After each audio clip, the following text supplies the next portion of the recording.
potentially that could be a recipe for like, especially when you have kids, that it's like, oh, they were not dry because of get the kids. Or myself, which is the worst part of it, but we won't go there just yet. We're not that deep into the podcast yet. We just started, John. Yes, absolutely. But to kind of start off as it seems apt between you and I, especially. So we're gonna talk about at least the beers we're gonna start off with. So I picked up That's good. this it's a company I've never heard of, Skygazer Brewing. They are out of, I'm actually not sure where they are out of.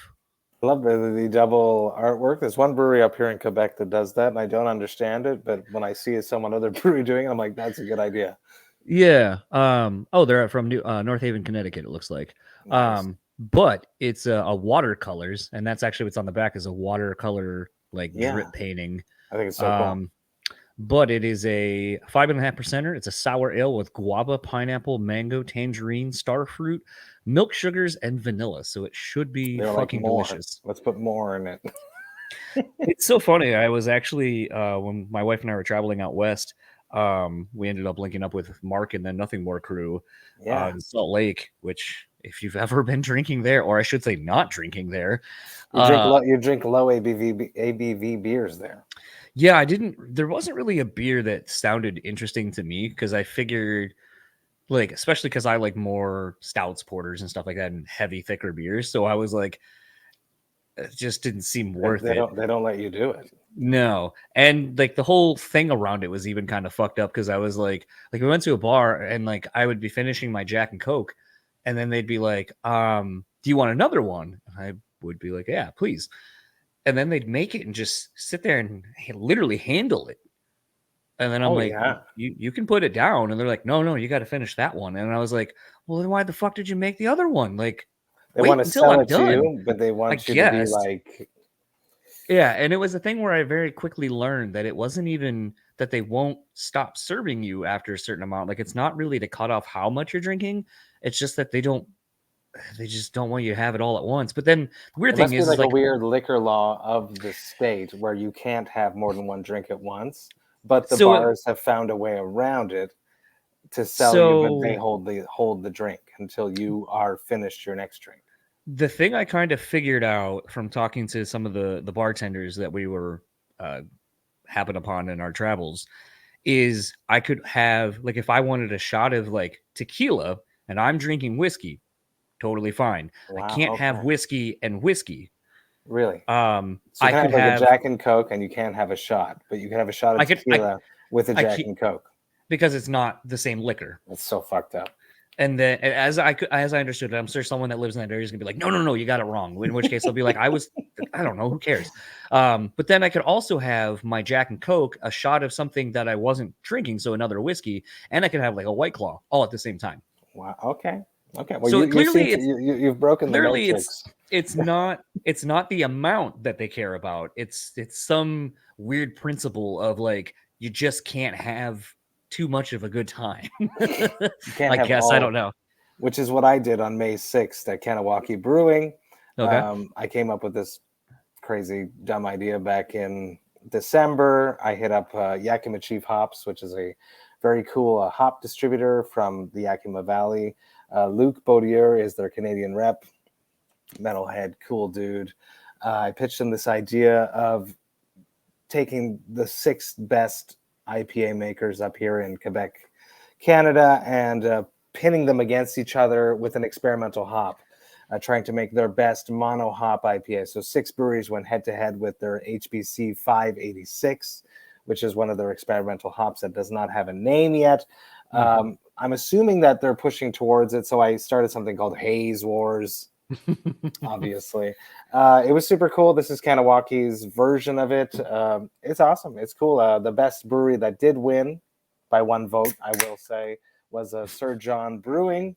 Toltec was number 2. What was interesting about the Sir John beer was that it wasn't hazy. So a lot of the breweries were like, "Well, Matt, you need to put like better like guidelines into your voting aspect, appearance." I just like, what is the best beer? I kept it simple, but Fair as enough. Haze Wars evolves in the future of whatever the fuck I come up with, I will make amends to that. Cheers to you. Cheers. Let's see how this So is. it's like really like melony on the nose, and then when it gets into the mouth, it's much more vegetably, like green pepper sort of tobacco type thing comes out. I was trying to think if I actually had like a glass. I usually did, but I guess I don't today. You look good. You look good. Keep it going. This is cool. No, Haze Wars was super cool. The beers are starting to be distributed across the province of Quebec at this point. Kanawakis will not be because they're on a native territory. So their license does not permit them to distribute yet. So this one's interesting. It's funny because I don't know if it's just the combination of like all the fruits and they're so similar as far as like where put some lactose on top of it. Well, I feel like the lactose kind of gives way to some of the like tartness of like the fruits that are in it, so it kind of balances it out and smooths it out a lot more. Same with the kind of the vanilla, but it's weird because it's like when you're like, oh, I think there's pineapple, and it's like, oh no, there's guava. Oh, no, there's. It's like each one kind of leads into the next one, so you're not really like getting one full anything. Which sometimes with beer, and especially when they have so many flavors in it, it's interesting to see how the flavors kind of develop on your tongue, or what develops the more you're drinking it. Like maybe you'll get down to the more you're drinking it, or as it warms up, which is also interesting. Yeah, that's why I like to drink my that comes out like that you don't even know. Stouts and porters and stuff. Warmer is much more interesting. Yeah. But I was gonna make the comment, because I guess I didn't realize it's been over a decade since Cryptopsy had released a full length album. Yeah, it's fucked up. We were. It was like a redemption album, 2012, after The Unspoken King. John came back, who was a very important member of Cryptopsy throughout Blasphemy Made Flesh, None So Vile, Whisper, and Then You'll Beg, a little bit of Once Was Not. He left during the Once Was Not composition period. We did The Unspoken King without him. Obviously, that was what it became. And then he came back as like a redemption. He wanted to put the album, the band back on track with an album, which is what the self-titled was. 2012, here we are, over 10 years later. We did release 2 EPs throughout that 11-year gap. Yeah. And the purpose of the EPs was to release music quicker. Yeah. Which we failed at doing. I'll be honest, we failed at doing that. We toured a lot. I just like literally today, so stupid. Anyways, I have free healthcare. I live in Canada. That's amazing. But anyways, today I'm reapplying for my Medicare card. It's called up here in Quebec, Canada, I guess. And I had to like list every fucking tour I've done since 2015, where I was out of the fucking country for, I hope I can swear, for 21 days or more. And I was like going through and I was like, this is a nightmare. Like I've been on so many tours. Anyways, so we toured a lot, which led to us not releasing as much music. We did an None So Vile tour, which also led to us not releasing as much music as we wanted, because the idea of doing EPs was really to pump shit out faster so we could be on tour and cycle. But the way Cryptopsy writes, it's extremely painful. It's horrible. It's Chris, my guitarist, when John left after the self-titled album in 2012, it was a long time for Chris to find his identity as the primary Cryptopsy composer. Flo and John always wrote in a jam room. Chris is a new age composer, producer. He writes in the studio. We had countless fights about how to write new music and discussions about how we should proceed. Finally, over the years, Chris has really found his stride as composing for Cryptopsy. I feel like he did Tome 1, the Book of Suffering, Tome 1. He was still uncertain. Tome 2, he was falling into it.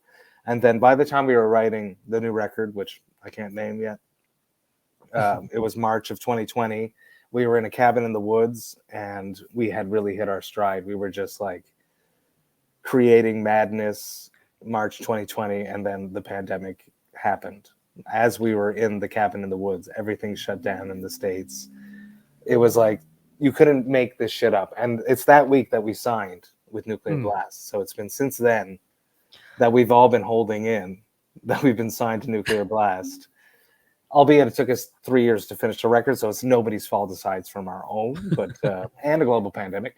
But I think it worked in both of our favors because the new record we're very stuck with it. But it took us a long time. So I mean, there's a few things in there that I kind of like discussing, so I guess I'll kind of tackle them in succession. First of all, I feel like the pandemic really brought forth sort of how the music industry honestly works from a behind the scenes thing of the band and management and labels and all that kind of stuff. And then obviously when you want to release something where, we saw a lot of bands deciding to show up the records that they had already finished because they wanted to be able to tour on it. And so you have these records that interestingly were recorded before the pandemic and probably the frustrations and the anger of the uncertainty of everything. But it's weird how a lot of these records that were recorded like right before seemingly hit that same tone of that time, that it seemed like it would have been recorded in that 2-year gap or period. And so I wonder, do you kind of feel the same where you're looking back at this stuff when you're now getting ready to release it and kind of finally discuss, this album you've been sitting on? Do you kind of feel like oddly it also fits in that box too, where it's like it feels like it was made in the time that it seemingly would have been made in? It takes so long for us all the time, so it's always just like something that's been done forever ago. Typically with Cryptopsy, this one is exponentially longer, but there was no way that we would release the record without touring it. And I'm sort of grateful that we like wrapped up everything in, let's say, January 2023. Like the final solos were done. It took us that long to finish it all. Like when you have like your own member, Chris Donaldson, he's amazing. His full-time job is a producer. He produces Despised Icon, Ingested, Shadow Intent, so many bands. When like you're finished your day's work, the last thing you want to do is sit down and keep working, right? So Right. It took time. But it's always like that with Cryptopsy. It takes a long, long time, and I don't know why. I think we overanalyze stuff, where we're very particular. Chris really drove this release. Chris really pushed everything, booked our studio times in his like gaps, made us come. Like for myself, it was super cool recording vocals. I went with my family.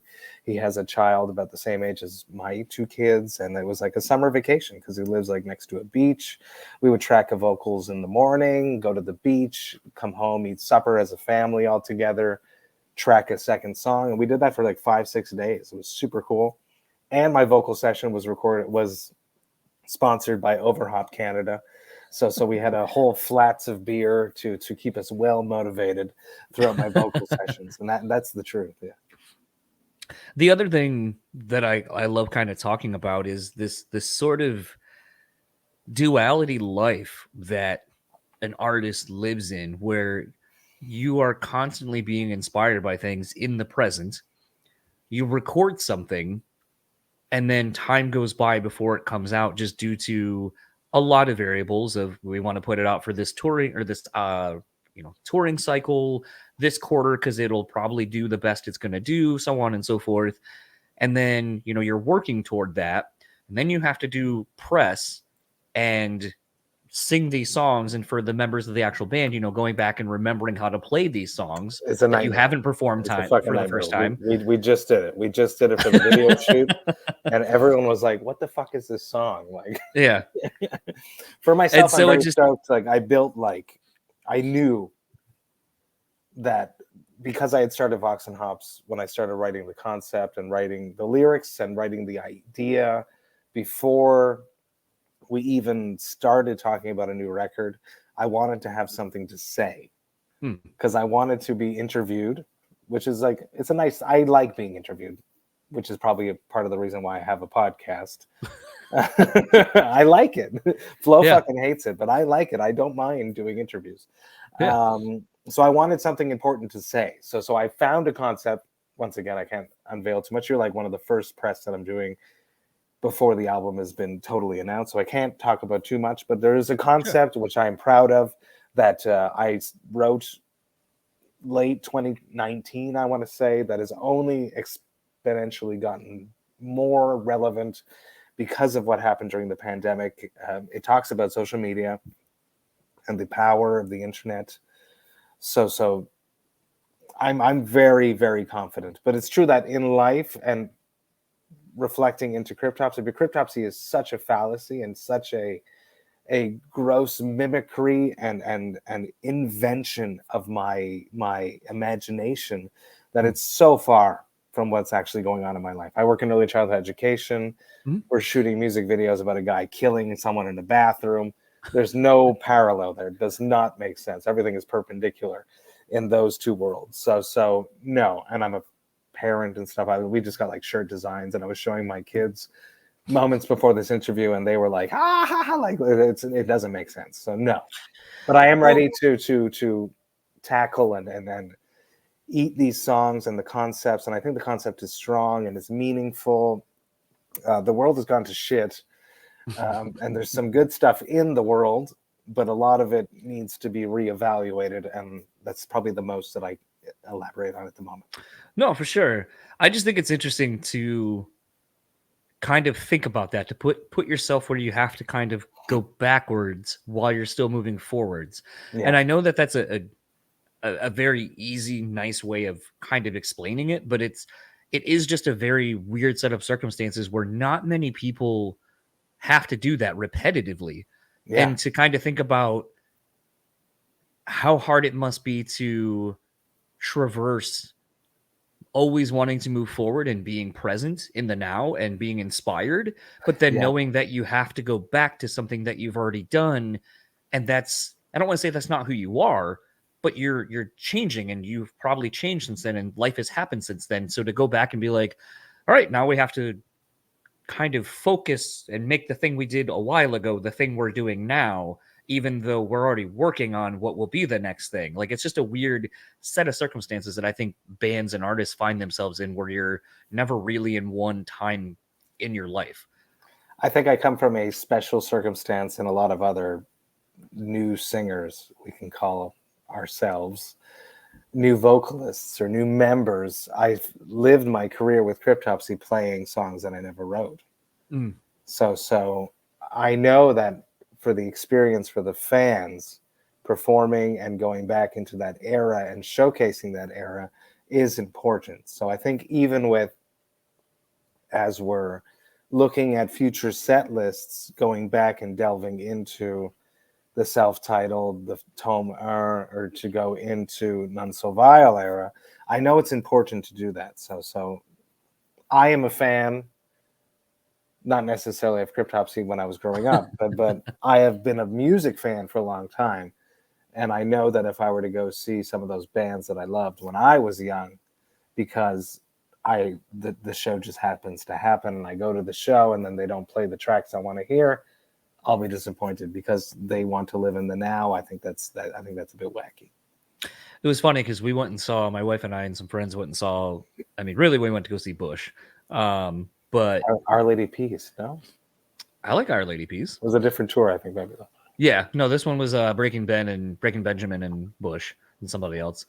And I gotta say, Gavin Ross still got it. Of course, Sounds he's great. a And fucking rock star. it's weird because, like, I'm so used to, when I think of him as a guitar player, vocalist, and I would say probably not even maybe a quarter of the set he only played guitar, and I was like, interesting. But what was kind of funny was we had a woman that was like off to my right in our seats, and she just kind of was presumably a little intoxicated and just really into it. And Glycerine. well, not, yeah, but it was funny because there's like those, like the 16 Stone Razor Blade, or they actually didn't play anything off of Razor Blade Suitcase. Now I think about it. But when they played it at one point, and this kind of became our quote of the night, it was just like, "This is my bush. This is my bush," and it was just getting down. Whereas all the other bush is not her bush. Yeah. No, not my bush. And I made a joke, since I work at a place that sells hats and I can make hats. I was like, that should be a hat I make for all of us. It says this is my bush. This is my bush. But it was a thing where I leaned over to my wife. I was like, man, like she looked up the set list because I didn't know how long of a set they were going to play.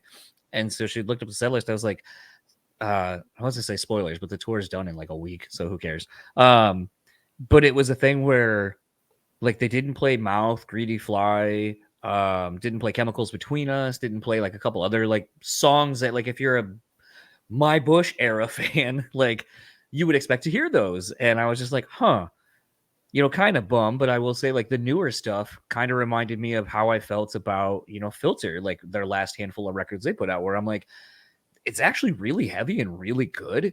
And I just don't think people know because I think they only think of the band in this era, this Yeah. little, these 2 album span of like their childhood or whatever, their teens.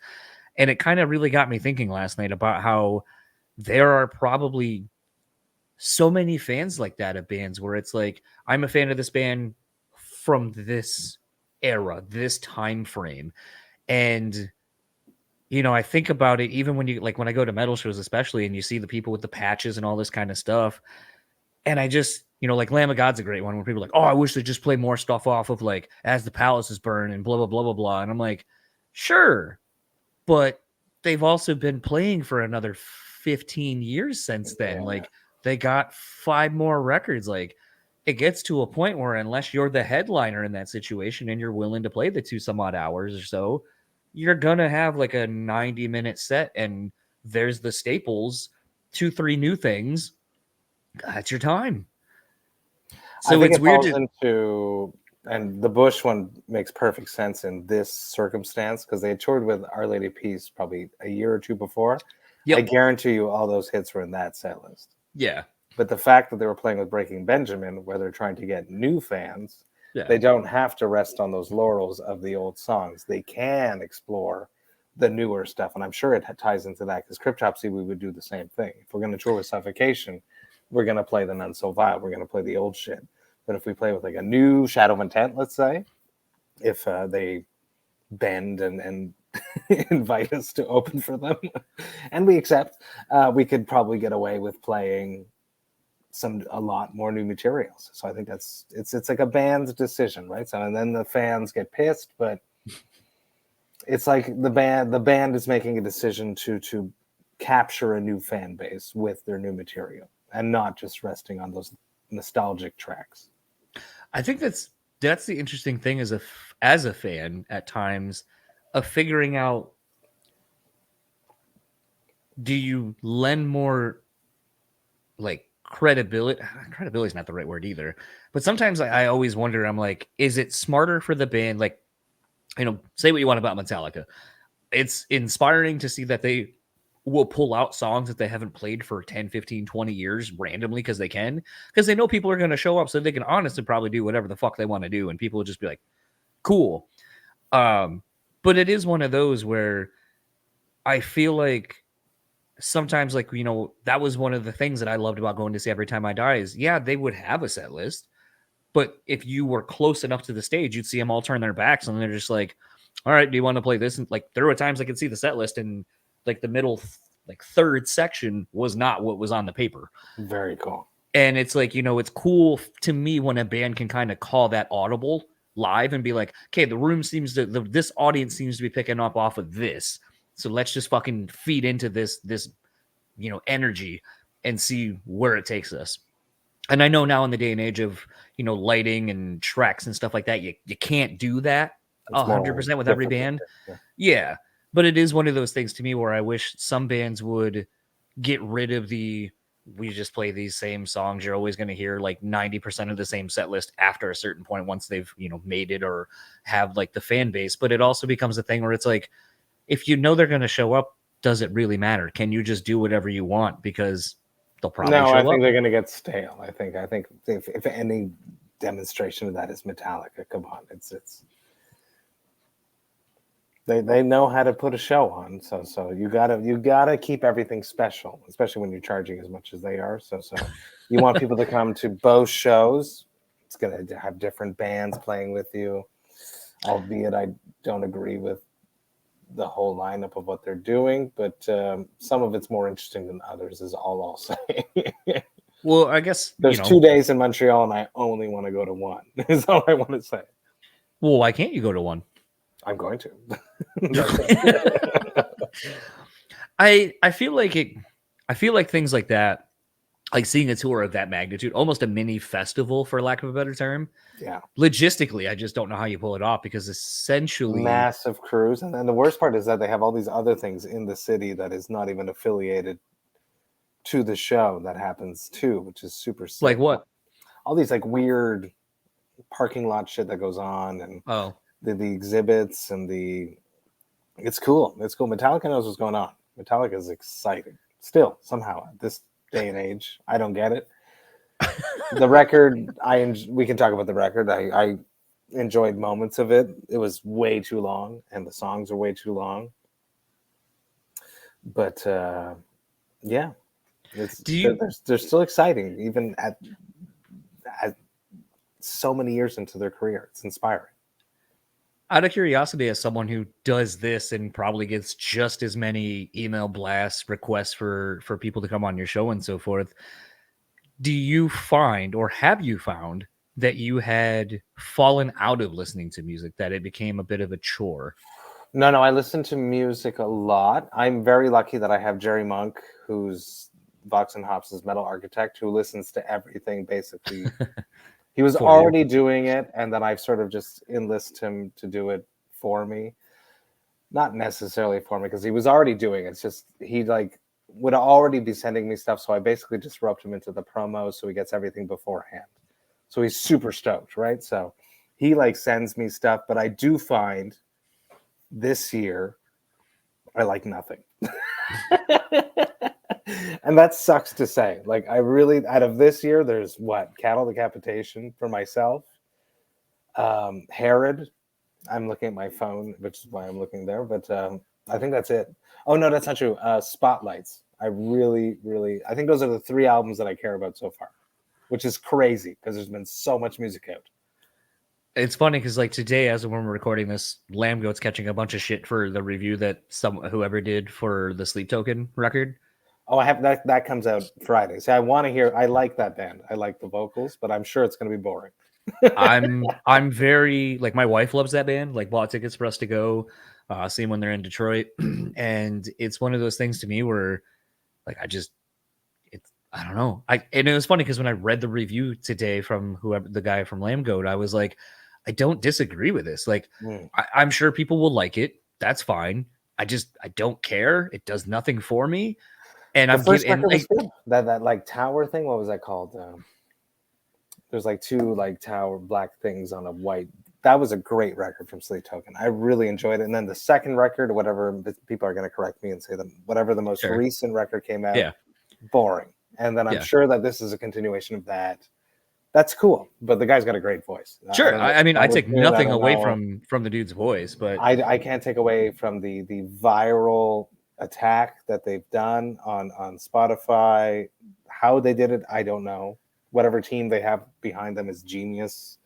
It's working. Everything's sold out. When they came here before the pandemic, there were nobodies here in Montreal. The promoter, shout out to Dave Boucher, and told me the show did like okay. They were an opening band. Now they're just like they're selling everything out. It's one of these bands, you know, a good plan, good team behind them. The music's good, interesting. I'm not sure. I feel like for me, it's parts. I don't feel like they're songs. I feel like they're pieces, and they just somehow figured out a way. Actually, I feel like at times it's almost lazy songwriting for lack of what people see is amazing, really thought out songwriting. To me, it's like when a band can't figure out a way to make a transitionary part.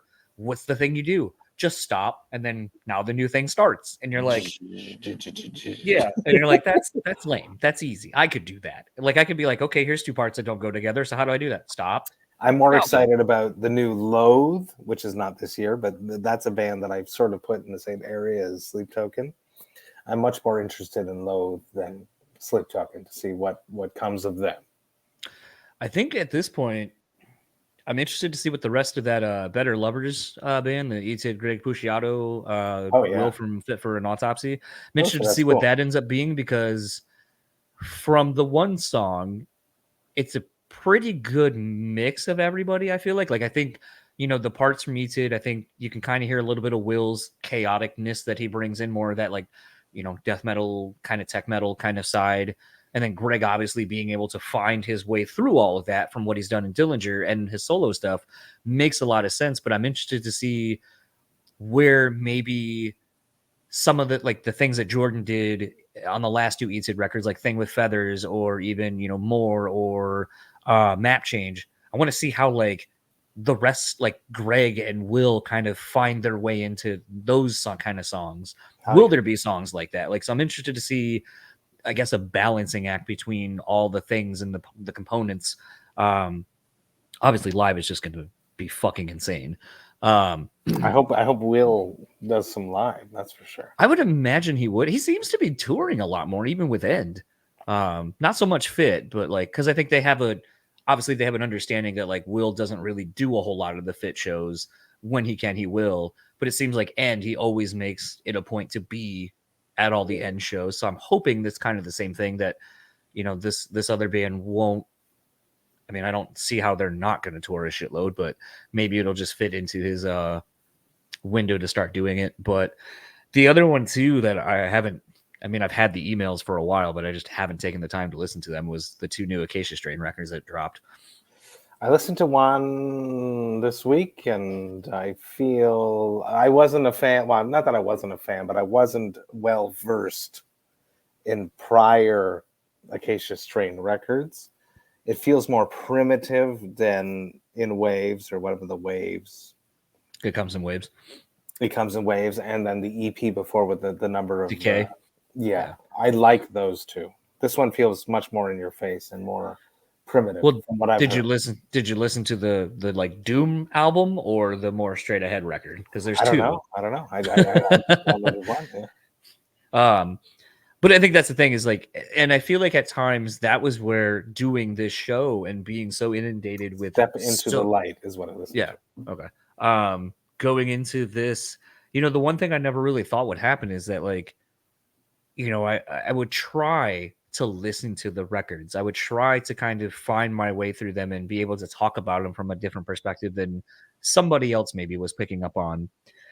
And then I just realized there were so many records, and it's sometimes I'd be like, this record sucks. I just don't like it. I mean, it's fine. You're allowed to not like it. Right. But I feel like we exist in this thing where it's let's be real. If I were to say to someone as they're literally talking to me that I was like, hey, I didn't really like this. Yeah. But do you really take interviews with people you don't like? I don't know. I try not to do that. I ended up because there was a while there where it's I started gaining momentum with publicists and stuff. And so I kind of had this philosophy when I was coming up, sort of I think a band does, where it's does it make sense? Am I really into this band, or do I know a lot about this band? No, but maybe if I do this, and clearly we know that you can tell the bands and the albums that aren't getting any love from media, because you'll get that second follow-up email, maybe a third follow-up, maybe a very personalized, hey, here are some times, and a little bit more about the band to get you interested. And it becomes this thing where you're all right, maybe I'll take this one and do it for them, because then maybe when I want to get something, they'll kind of remember that I did them, a favor of sorts. And I'd say probably year 4 or 5 in, this is probably 3 years ago, I just realized I was I'm just going to stop listening to the music, because ultimately it doesn't matter. I don't really want to talk about the records anymore. 100%. I'd rather just talk to the person. Which is what I do. Yeah. And it became a thing. I'm thinking of when I had the singer from Future Palace on, and we started talking about just the differences in culture, and how she is growing up, and that her sister is living in California, and she went to California. It's the first time she'd ever been to America, and that there's still that mysticism of the United States and the Americas, and it's where opportunity and dreams and all this stuff. And to me, as a person who's lived here my whole life, it's it's California. It kind of sucks. It's weird to have these conversations with people and realize that we can be talking about the same things, but just have completely different perspectives on them. And then even getting into, as we were talking about that, you know, it might have been controversial. Maybe. I'm surprised I never got anyone that was like pissed off about me bringing this up. But, you know, I was like, you live near where the fucking Holocaust happened. Like, we have people here in this country who will just deny shit ever fucking happened or just act like it never happened, like sweep it under the rug, just pay it no mind. I go, does that kind of shit happen there? Like, do you have people like who don't think the Holocaust happened like they do here? And they're like, no, like the only thing I can think of was there was a guy who was a part of the SS and later was just like, well, I wasn't a bad guy. I didn't kill anyone. I wasn't mean. And it's like, yeah, okay, sure. But it's interesting to kind of think about that because the other facet of it that I thought was interesting is just that, you know, I can travel a couple hours and either be still in Michigan or I Yeah, can just be in another state. And, you know, to her, or even I guess to you, you know, in Canada, it's like you can drive, I guess not in Canada, but like you can drive somewhere else overseas and now you're in another country. You got to exchange money. There's a different language being spoken. There's, you know, all these different things. And it's a thing where, you know, we as Americans don't think of things like that. And it's interesting. And I feel like I learned so much about the world around me because of doing this podcast in situations like that. And it makes me thankful that I deviated away from being burnt out from listening to music and feeling like it became a chore and trying to talk about the thing. And instead just having a one-on-one connection with somebody and figuring out how we fit in this world. absolutely. On that horrible note, John, I have to pee. I'll be You're right good. back. Okay.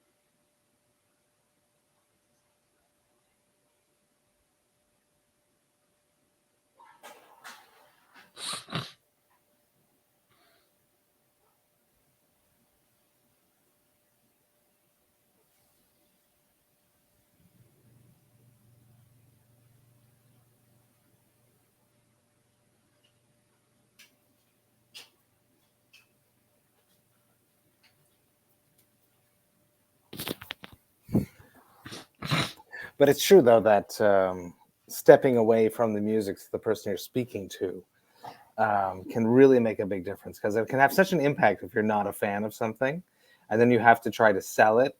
But if you just speak to the person and the person finds it refreshing, if you're going to finally step away from, talk to me about this album, talk to me about the recording, the concept, the pandemic, the blah blah blah. They just want to have a conversation. They want to be refreshed, which is what I'm stoked that happened with Vox and Hops. Is once the beer aspect of it just took its own. It was just so fucking refreshing to hang out with my friends.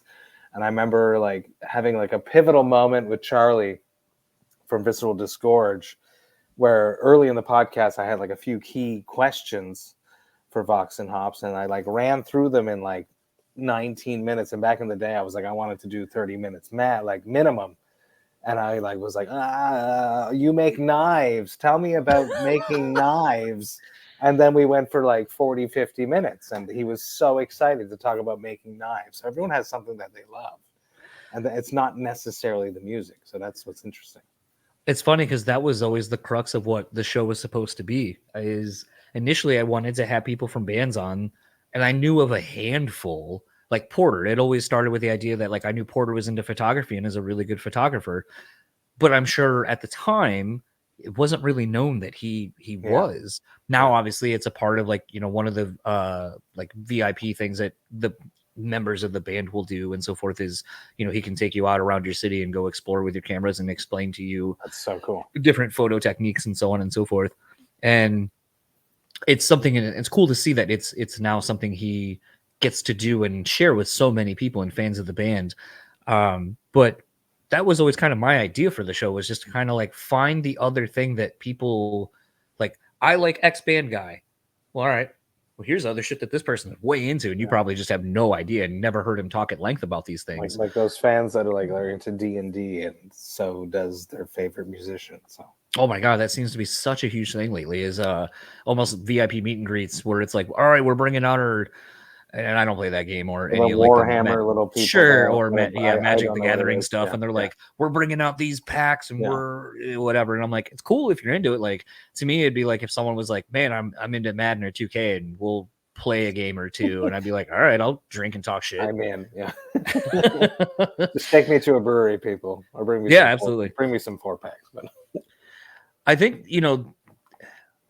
I feel like, since you're on the precipice basically of getting ready to kind of do a gamut of press, and especially since you're talking about, a concept that you were really excited to put to record, do you feel like there will be a point where you kind of become tired of talking about the thing because there's only no, I built something very like that's true to my heart, and because I know I've done so many interviews where I can tell when the person is broken and doesn't want to say these words anymore, but it's an actual thing that is wrong in the world. So I want people to and I am guilty of it. Our relationship with the internet and social media is toxic. So as much as Travis from Cattle Decapitation will not get tired of talking about how the humans are destroying the earth, I feel comfortable with my concept. Well, I mean, that's good, because I feel like sometimes, and actually it's funny because almost on the opposite spectrum, like I had reached out to get Carl from Earth Crisis on the show, and was surprised that it seems like it's a go. It's just a matter of when I have time to do it. And then I was listening to Colin and Bo, their Hard Lore, the podcast, and someone, I think it was when they had Josta on, and he was like, yeah man, sometimes like, well, I think someone was talking about getting Carl on Earth Crisis. He's like, yeah man, Carl's intense, man. Like if you're like, he'll sniff you out if you're true or not. And then I was just like, I heard that, I was like, I mean, like I love hardcore.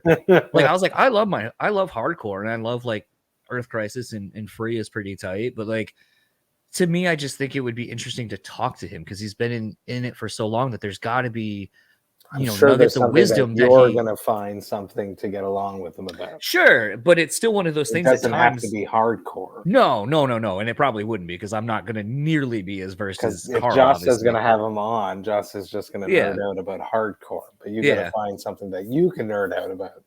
But it is one of those things at times where I feel like sometimes there are those guests that I'm like, oh, it'd be really cool to have this person on, and then I hear something like that, and I just go, man, I don't know. Maybe it'll be too like it's like Buzz from the Melvins. I think maybe we had talked about this previously. He intimidates me a little bit too. Yeah. Like where I'm just like, because he's just RGBG guy, rock and roll beer guy. Yeah. He had him on and he loved it. He had a great experience with him. Yeah. I feel like there's so many things where it's like, he's just intense and he'll just tell you to like he'll be a dick. And part of me is just like, I don't know if I could handle it. Have you had a guest that was a dick? I've had a few guests. I had one guest in particular that was a dick, and I've spoken about it on the podcast. Yeah. I spoke to Vince from Dog Throne about it, and it was just they were drunk and high, and he wasn't a dick. He was just a little bit rude. He wasn't a dick. I'll take that back. Yeah. But he wrote me afterwards, like a year or two after, saying that, oh, your podcast is like a real thing now.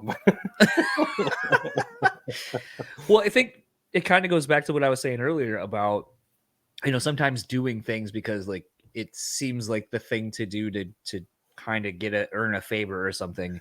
It's just a podcast. Yeah. I know. But it's like, I think the thing is like, I talk about some people, and this isn't a slight on anyone. I just think it's an understanding of where you are. And maybe it's a little bit of imposter syndrome that I know I suffer from and have dealt with. But I think it's a thing where at times I didn't feel like I was like, I'm not a Doc Coyle. I'm not a you. I'm not a, some of these other people who are in bands of some level of notoriety to where you're going to kind of have a built-in audience from the jump. Oh yeah, it may not be huge, but it's still something. Versus it definitely helped me. My first 100 episodes were just my friends. Yeah, it was so easy. So I understand what you're saying. So, and I didn't have that, and so at times there are things where I feel like I kind of have to like go from the minor leagues up to and kind of build, my repertoire and kind of build my name, because I don't have that recognizability of who I am and what I've done. Mm-hmm. And it's a thing where at times, and the person was Jason Wisdom, who used to be, or I guess still is now, I guess they reformed, becoming the archetype. And at the time of the first probably 50 episodes, still in the first year, I was like, oh, that's a big get. Because someone's like, oh, do you want Jason Wisdom? He's doing Death Therapy as a new band, whatever. And I was like, oh, yeah, sure. And the guy was just kind of a dick, because like I was trying to like get my settings right. I could tell like my microphone was kind of cutting in and out. And he was like, stop fidgeting. What are you doing? And I was like, well, I want it to sound good.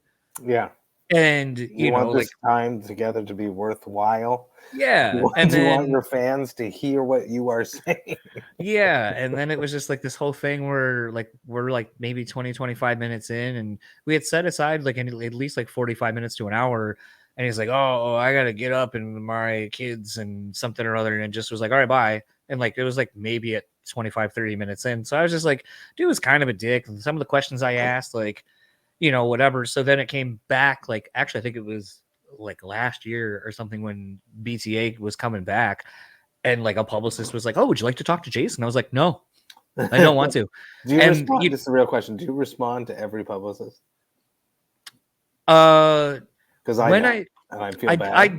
I don't, but there are times where, like, there was one, I won't mention the band's name just because I don't want to give them any extra press, but like there was a band, and a publicist, like a couple of like the team working their stuff was like, hey, like we should have them on your show. And then they were on Shipwrecked a couple years ago, and like apparently a friend of mine, hung out with them, knew them, all this kind of stuff, and they were playing here in town, and we were hanging out, and they blew off my friend. And granted, this show was like poorly attended. They were at merch when the headliner was playing, and my friend was the only one at merch other than my wife. So it's not even like there was a line they had to deal with. People were trying to, get autographs and stuff. Nothing. It was that poorly attended of a show. And they just seemed so disinterested. My wife asked a question about something about one of the shirts, and the singer mainly was the main offender. It was just like, couldn't be bothered. And then it was, they were just being such dicks, like just on their phones, couldn't give a shit. And my friend was like, oh, you should be on my friend's show.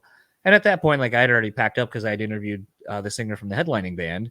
And they were just kind of like, oh, and the guitar player kind of looks up and he was like, oh, because she was like, oh yeah, he interviewed so-and-so from this band. And he was like, oh, and then like you could see him Googling or looking up on like something to see the show. And then kind of, because I saw this, like scrolling through like the past guests or whatever, and then like kind of pointed to somebody else and showed him like all this. And then all of a sudden, like the singer dude kind of looked at it and then was like interested in talking to me. And then I was like, yeah, man, like he like, here's my email, take it down. I didn't. And then probably 3-4 months later, I get an email from the publicist who I deal with all the time. Actually, it was Amy. I can at least say that. I don't feel bad about saying that. Adam's and the rules, man. And Amy was like, I really think you'd love to talk to these guys. They're an upcoming band, so on and so forth. And I was just like, no, thank you. And then I told my wife, I showed her the email. I was like, oh, look who they're trying to drum up some press for. And she goes, oh, fuck those guys. And I was like, yeah, I almost thought about saying something as to why, because I don't usually, when Amy especially will reach out and send me like a personalized thing, I usually don't say no, because I know she's right. And usually it'll be a good fit for me to talk to someone. We'll get along really well. And I then sent a follow-up. I was like, my wife talked me into explaining why. And I go, and here's why. And I told her the story. And she's like, wow, that's just not really like them. Must have caught him on a bad day. But, I did think it was weird when you had sent a no thank you, because usually you don't.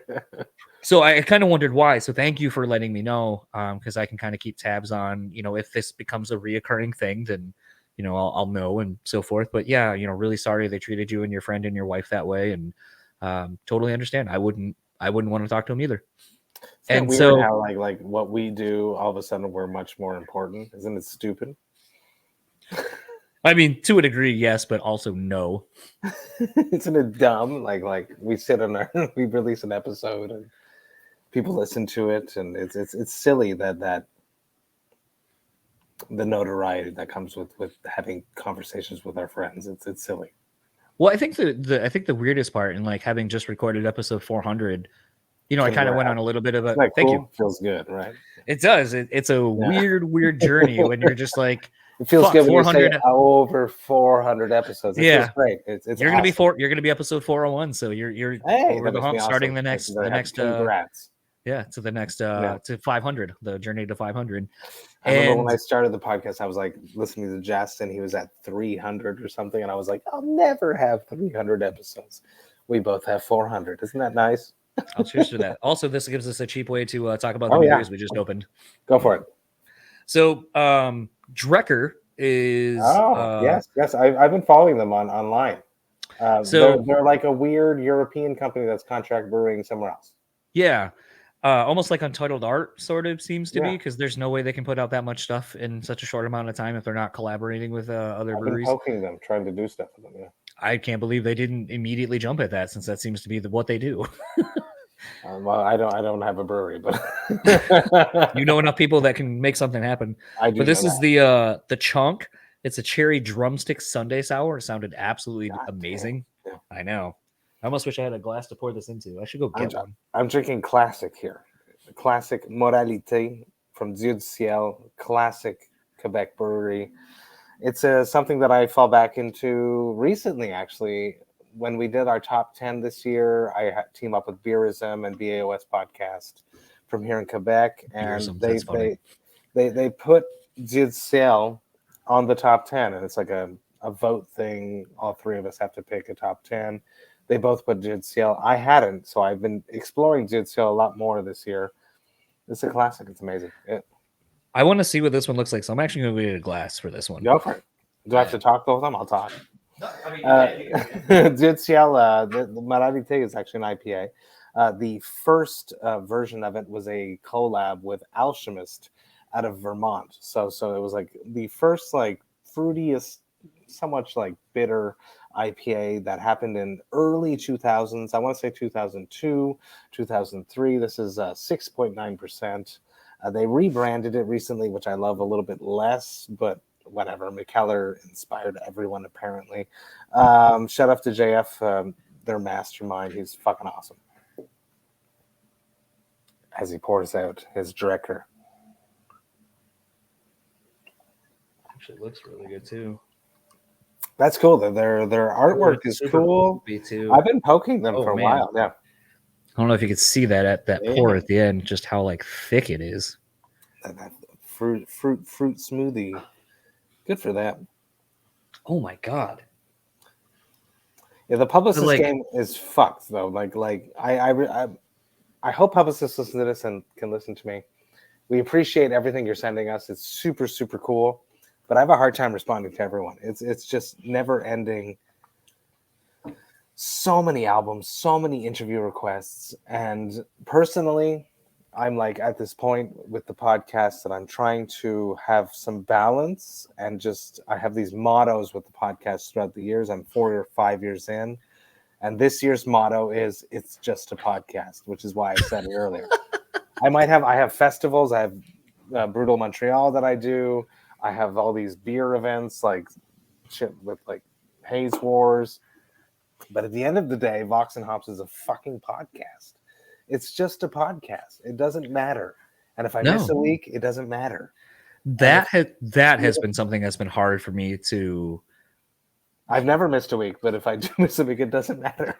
Well, like, and there are times like where I will miss a week, and up recently it's because my new job has been just so overwhelming.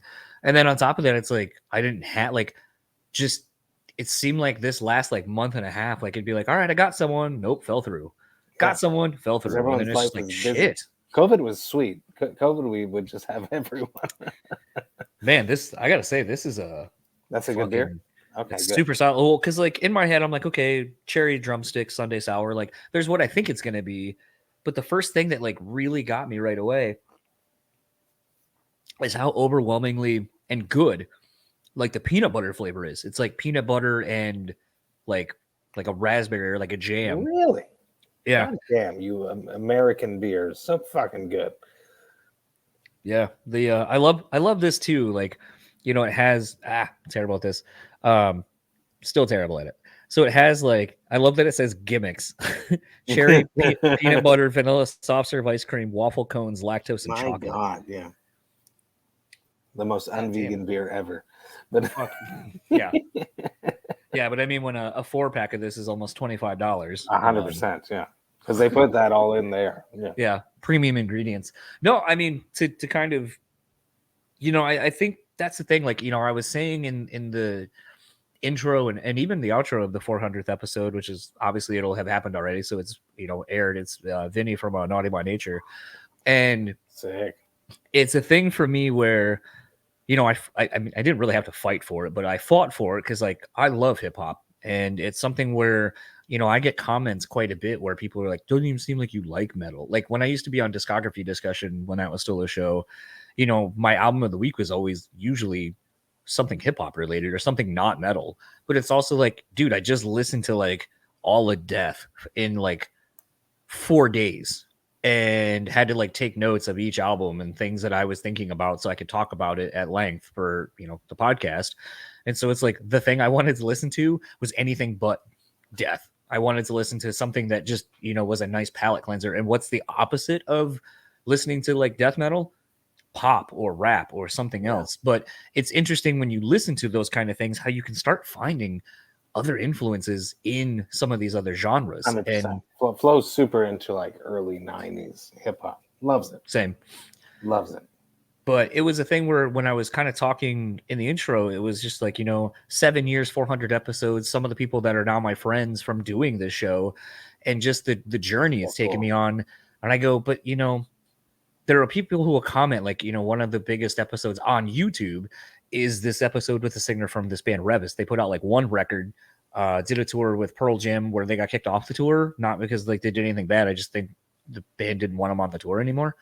And like it was a band that like is such a weird niche band, and like that thing's got like almost 10,000 views because like their fans are so like loyal, like myself. And it was like one of my first couple of like probably like my first 30 episodes.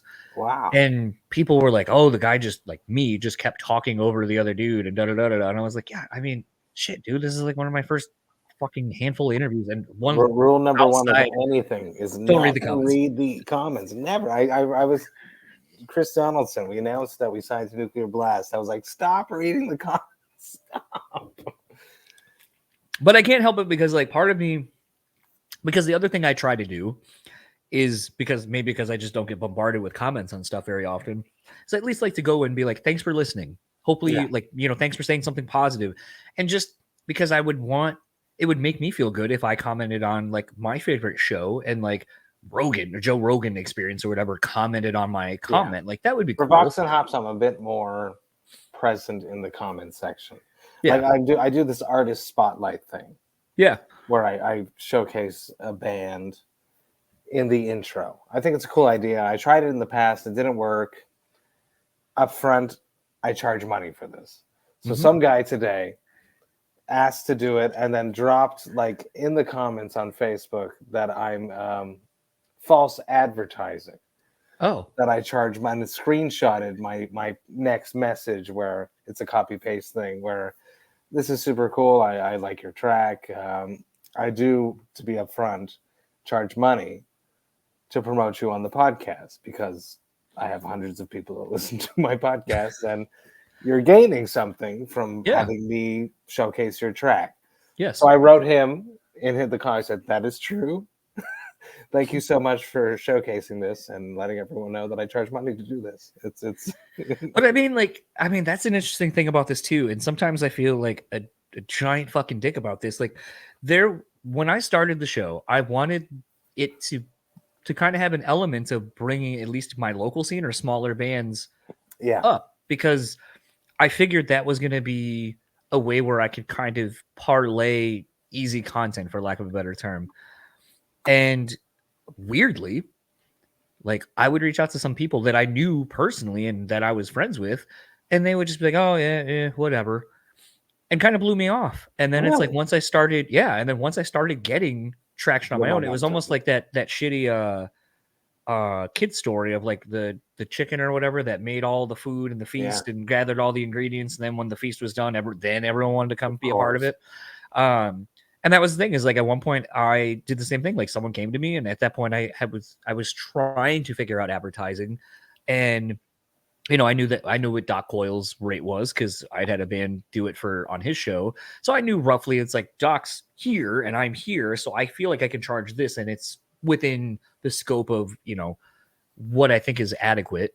And it was a thing where someone was like, "Oh, you're just about the money. Thought you were like really in it." And I go, "Dude," and they were really shitty toward me in a fucking email or on Facebook Messenger. And I go, "Fuck you. I literally asked you 3 years ago to be a guest on my show, and it didn't seem like you gave a shit. Now you clearly see that I've earned a reputation and I'm on a certain level that you see value in coming to me and having your shit on my show."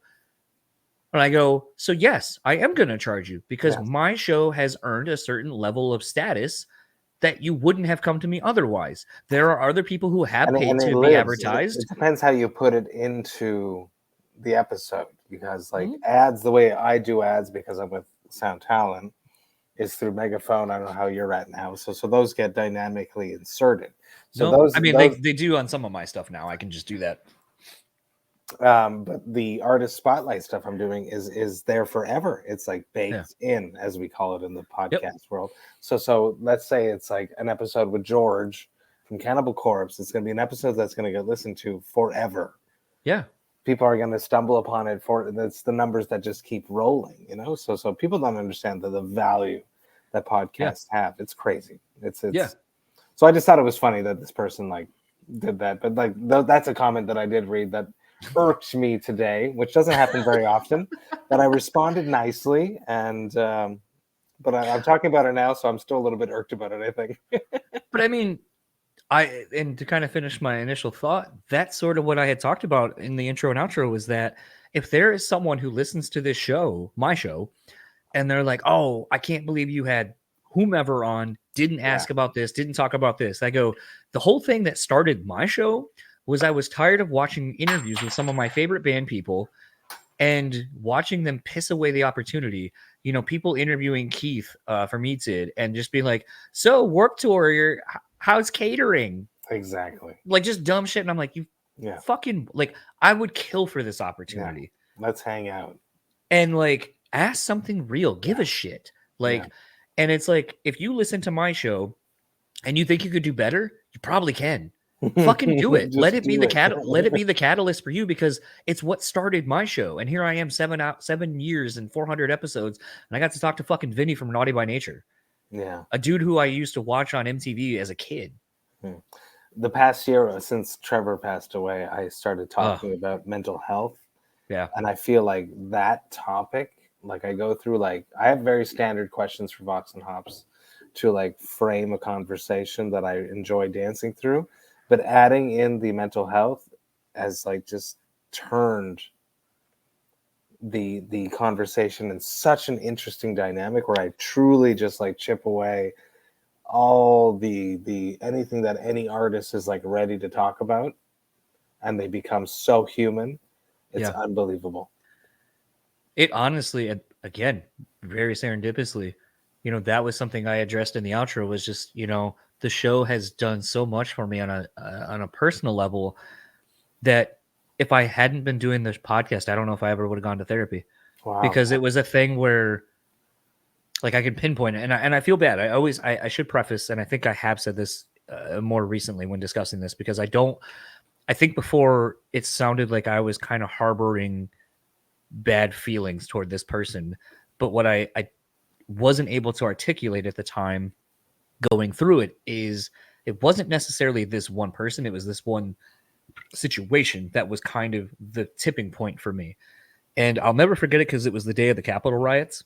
And I'm not a very political person, but I can totally not myself either. No. But I remember watching it and just being like, what the fuck is wrong with people? What is wrong with our country? And I felt, because I live here in Michigan, that the events of our Capitol riot months before were the impetus of this being a thing that people would do. Now, may or may not be, but that's just as more of an empathic person and kind of try to find lines from point A to point B. Like, that's how I saw it. Like, nothing happened to these people, so we can do it on a bigger scale. And I remember this person who, you know, I was friends with on Facebook that I think was more of a through the podcast or through podcasting as a whole, like podcasting networks.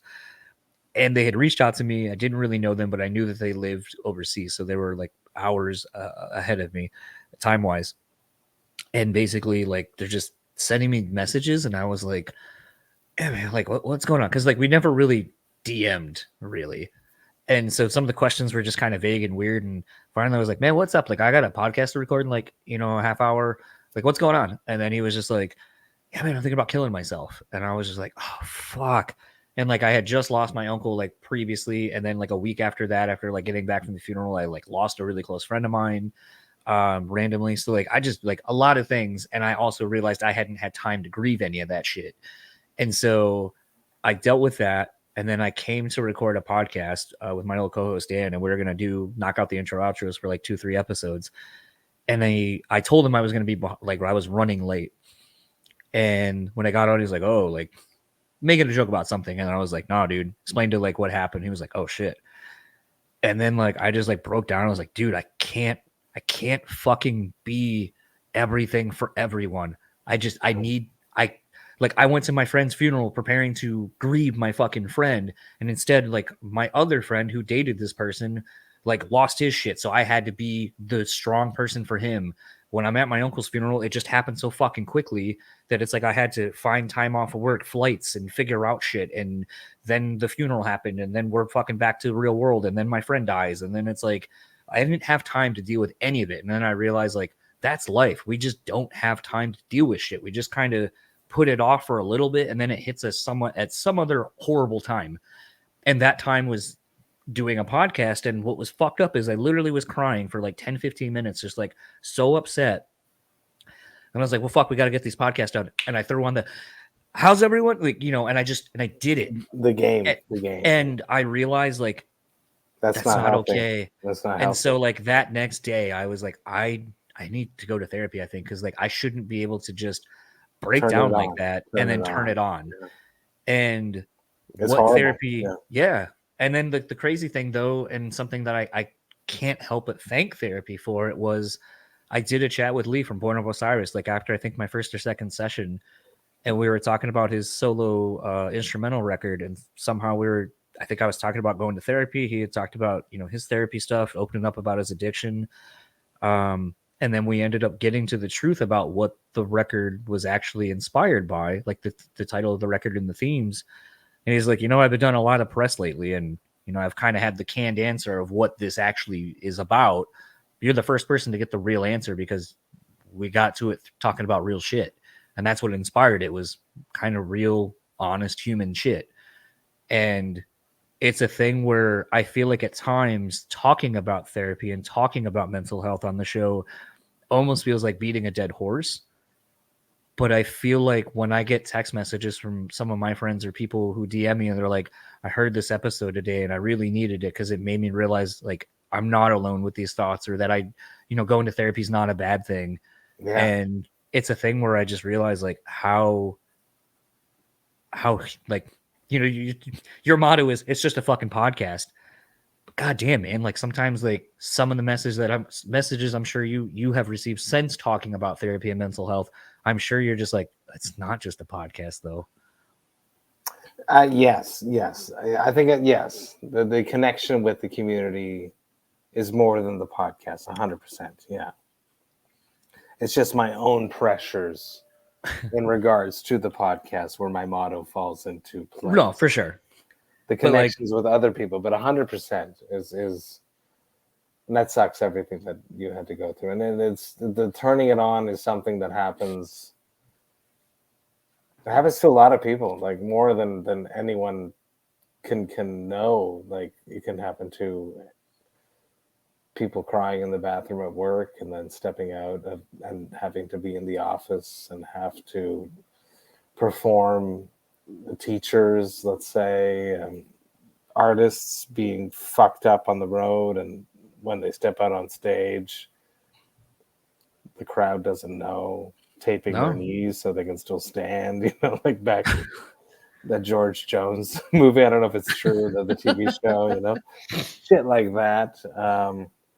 good for you for talking about it and pushing it. We're all fucked. We're all fucked, and it's okay to be fucked. And the importance is that we're here together, and we're not perfect, and we have to talk about it. We have to showcase that we are not probably supposed to live past 33. So anything past that year is like a golden year, and the human body is not meant to be that old, like old, like Neanderthals didn't live past 33. So our brains are far more evolved, and we need to be imperfect. And the issue with like the social media, once again, back to my concept, and everything that we portray in the media and to our friends is an aspect of perfection, and it's not true. It's fake. So good for you to showcase the truth behind that. Something I would ask, because it's, I love talking about concepts that I think about. And sometimes I feel like maybe they're a little out there where people are like, oh, what the fuck? But I've been thinking as I get older about, and honestly, this part of it, and maybe it's not the part everyone takes away when they watch this movie, but is thinking about Midsommar. Oh, I love that movie. Yeah. And, again, spoilers, I guess, but, the fact that I think it's 65, you die. Like, you go and you're done. I wrote a song about that once. It becomes this thing to me where I really latched on to that idea of like, because some people are like, oh, if you knew when you would die, how would you change how you live? And I'm more of the other side of it, where I think about culture as a whole in society. And, we didn't used to live that long. And some could say it's because, well, we didn't have, technology and didn't understand health and so forth, which I totally understand. But then I think about it from the other side of things, where I'm like, but were we supposed to live to be fucking 90? Were we supposed to live to be 100, where all your friends and family are dead? Your health is like fucking shit. It's like, what kind of quality of life is that? I somewhat agree with that. My grandfather's about to be 100. He still lives on his own, but he's getting rickety. So it's Tape tipped. No, he just bought a new puppy, which is another discussion that I'm not getting into. As if it's Dusty.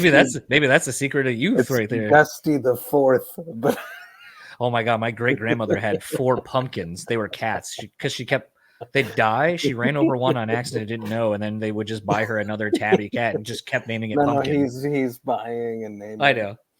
Mr. P is a good man, but no, I don't. I wrote a song about this. It was called "The Headsman" on the Unspoken King.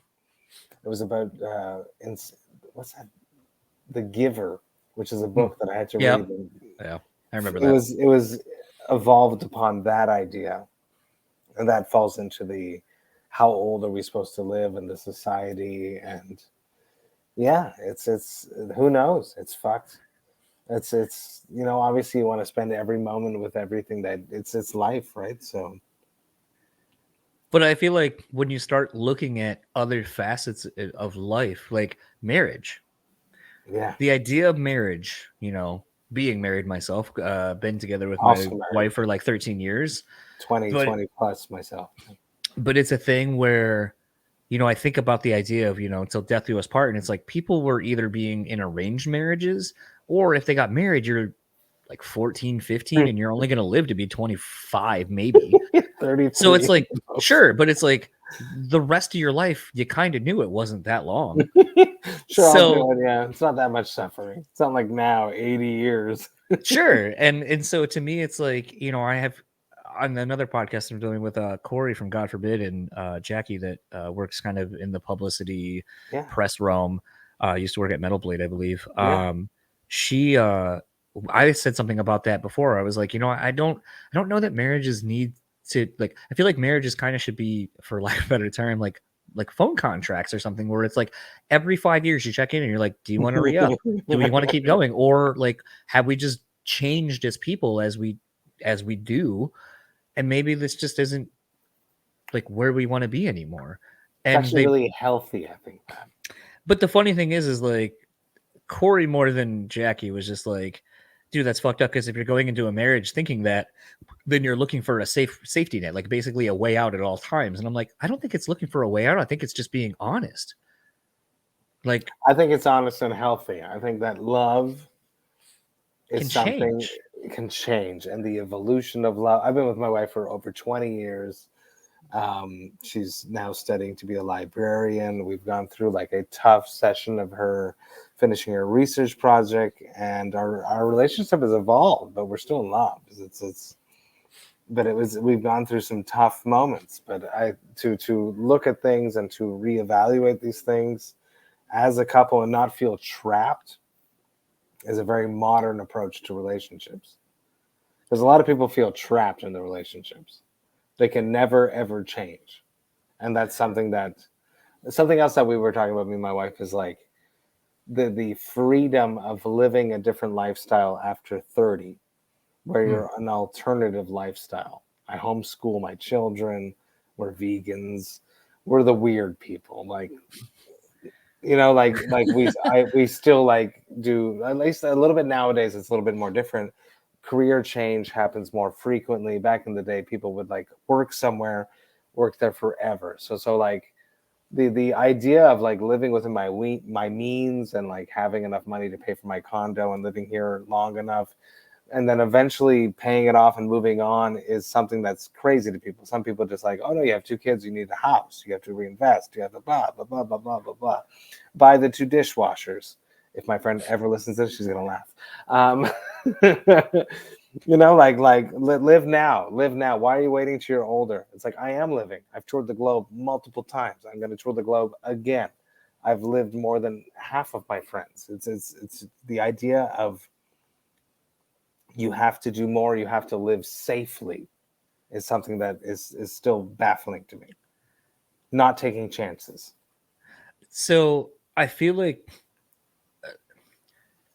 I'm in that same boat. I get a lot of those same things. So a lot of those, I almost want to call them concerns or worries, because that's how they come across sometimes.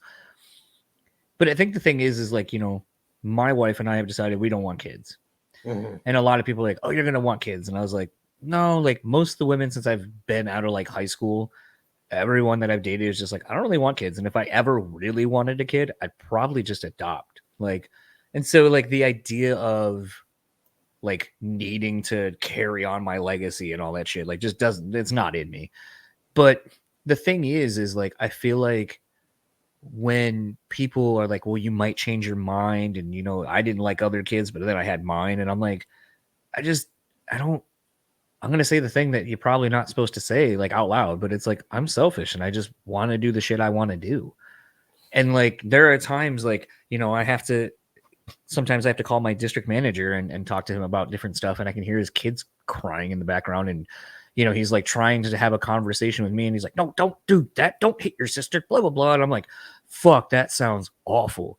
I went and saw Bush yesterday because it's a Tuesday and I just wanted to. And I literally dragged my son home from the supermarket today. So, and it's a thing where I'm not discrediting things that, if that's what brings you joy and it's something that you obviously wanted, then that's fine. But I think there becomes this weird, I just come back to societal norms where I feel like it's because like it's how it's always been. It's what always existed before. And it's like, just because that's what existed before and that's how everything was doesn't mean that's how I have to live my life. Exactly. And I would almost question and ask you, as someone who has a very non-traditional lifestyle between, like as you're saying, I'm the outcast or the weird family because we are this, this, and this. I feel like you're probably more. I'm trying to figure out the word I want to use, but I feel my life is very uncomfortable, is what it is. Well, I was gonna say, I feel like everything is a juggle. We're very lucky that Jessica's parents help a lot. But I would say this, like, I feel like maybe I don't feel like there's maybe uncertainty is the word that keeps coming to my mind. I don't feel like there's uncertainty in your head. Like you're never gonna you're not gonna have that. What would have happened if I would have done blank? Because, like you said, you've done more than most. We take all the chances. We there's like difficult decisions that we've made over the years, and there was never a moment of like, but how are we going to do it? We're going to do it. We've always taken the leap, always. And it was in Jessica's vows when she married me. She was like, you're not going to be here all the time. We're going to make it work. And then with the pandemic and her wanting to study, we made it work. I found a way. It was my turn to stay home. I've stayed home with my daughter for a year, which is why the podcast started, Vox and Hops, because of listening to podcasts, being home with my daughter during my sabbatical with her. So no, we've tried it all. And my son has long hair, and it's not because I want him to have long hair. It's because he wanted long hair, and he doesn't want long hair. We're going to cut it. It's like there's no limitations to life. And I feel like living inside a box is something that I've never done well. So we've just pushed the limits all the time. And I think the hardest pushback has been from my mother, let's say. But I think that the hardest pushback that we ever got from her was our home birth. But since then, everything else has been easy. It was like from that moment that we were going to like do a midwife home birth, like everything just became much easier. And we live outside the box, and it's because it makes us feel comfortable. Life is interesting. So, mutual friend in Dewey. Who introduced us? Yeah. So he and I would talk all the time about, and more so him, and it's kind of where I kind of adopted the same philosophy, where it's like, the podcast medium, when it works, is about two people giving and taking equally. So I'm going to ask this question, and I guess I'll kind of maybe share a similar situation to where it's like I kind of give you permission maybe to share something, maybe it's a little more. But I feel like, do you feel that when you hear people who are saying some of these things to you, do you feel it comes from a place where it's because they've never been honest with themselves and actually went for something themselves? No, maybe a little bit, but I think it's just they're so comfortable and they care. Something annoyed me more today, and I'm being honest. I was waiting in line to eat at my favorite pizza place downtown, Il Ficaio, in Phillips Square in Montreal. It's so good. They have like killer vegan pizza, but also like normal pizza too. So good. And there's this guy, and we were there at noon because I was off today. I flexible stuff at the daycare, and we went to see a play this morning about Alice in Wonderland with the kids, and this guy was talking about having a live-in nanny, and that pissed me off more than anything. which is just me judging him like crazy, but man, did that annoy me. But people that judge and are concerned about me, specifically the most recent one with two dishwashers. I love you, Tina, if you're listening. No, they just care, and they've lived their life, and they're excited about what they're doing, and they think that their life being exciting is amazing, and they want me to have that same stability. And they've never stood on stage. They've never experienced that reciprocal exchange of energy to the extent that I have. Once again, going back to me filling out that form today and looking at all those shows, and there's certain shows that you forget about, and you're like, oh my god, that you remember, like just seeing the club date in the city, and you remember in the year. It's fucked up. But no, I don't think there's any malice in it. I think it's really just it's a matter of people just wanting you to feel okay too. I have lots of friends that have beautiful gardens, and I live in the city, and they would be like, oh, you should have a garden. And it's just it's out of love. I know it's out of love. Second part of that I would ask, and I don't know if I would assume your kids are at the age where you kind of can see this. Does the way that you and your wife have lived your lives together, I'll at least say, have you noticed how it's maybe positively affected your kids? I hope so. Like the music side of things, I think so. I don't know. We'll see eventually. My son's really into drums. loves that. I know, like today, as an example, we walked into the play and we went like as a group of homeschool people, and that group of homeschool fell into being a part of a school because it was like a school representation of the play. So there's a bunch of schools that showed up, and then the homeschool group, despite the fact that we're not actually grouped together. It's just organized by one homeschool mother. So my daughter was like, why is it so loud? And I was like, this is school. This is what it sounds like. It's so that's maybe a bit of a thing that maybe she understands that maybe, I don't know. It's still early to understand. She's doing grade 1 at this point. So living in the city is something that's completely different for me. I grew up in Two Mountains, which was a suburb outside of Two Mountains. I had the backyard. So like the first times I went downtown, I was very afraid. This is a true story. I had like a backpack and I padlocked my backpack because I thought someone was going to rob me. Obviously, it's not going to happen. My kids take the metro, the subway. They run around there. It's their house basically. So that's affected them in a way different than my upbringing. They're very social because of all the exposures that we do to them via homeschool groups and stuff that my wife has organized, but and that I follow through. No, it's interesting. The music side of stuff, like we went to Wake. It's a band from Calgary, super cool band, and I had told them maybe we'll see their sound check, but I couldn't find like their headphones like to block the sound.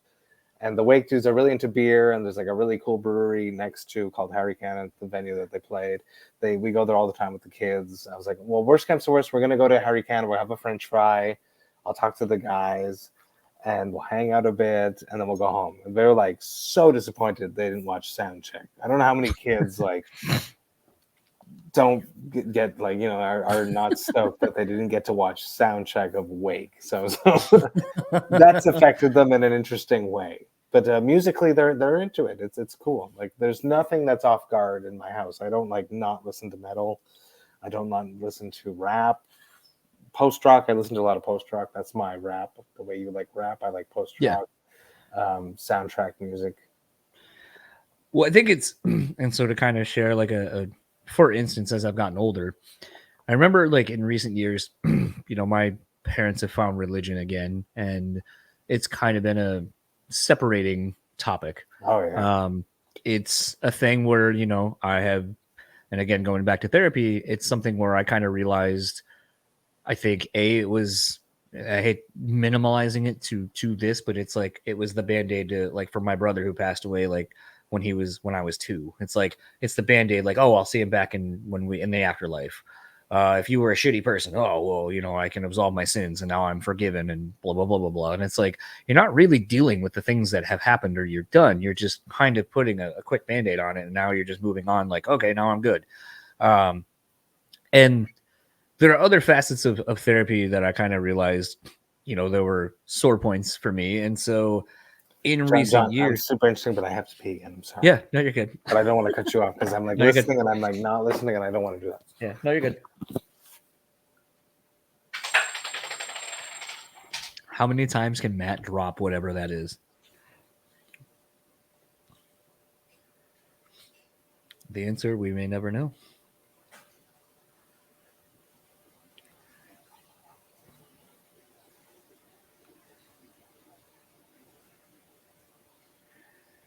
I'm jealous of Matt having a bathroom wherever he is.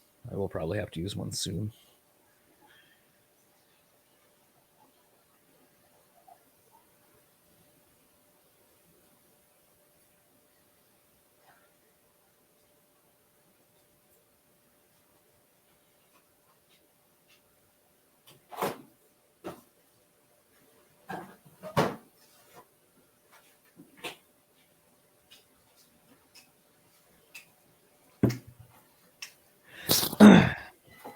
I apologize. Getting the Band-Aid off.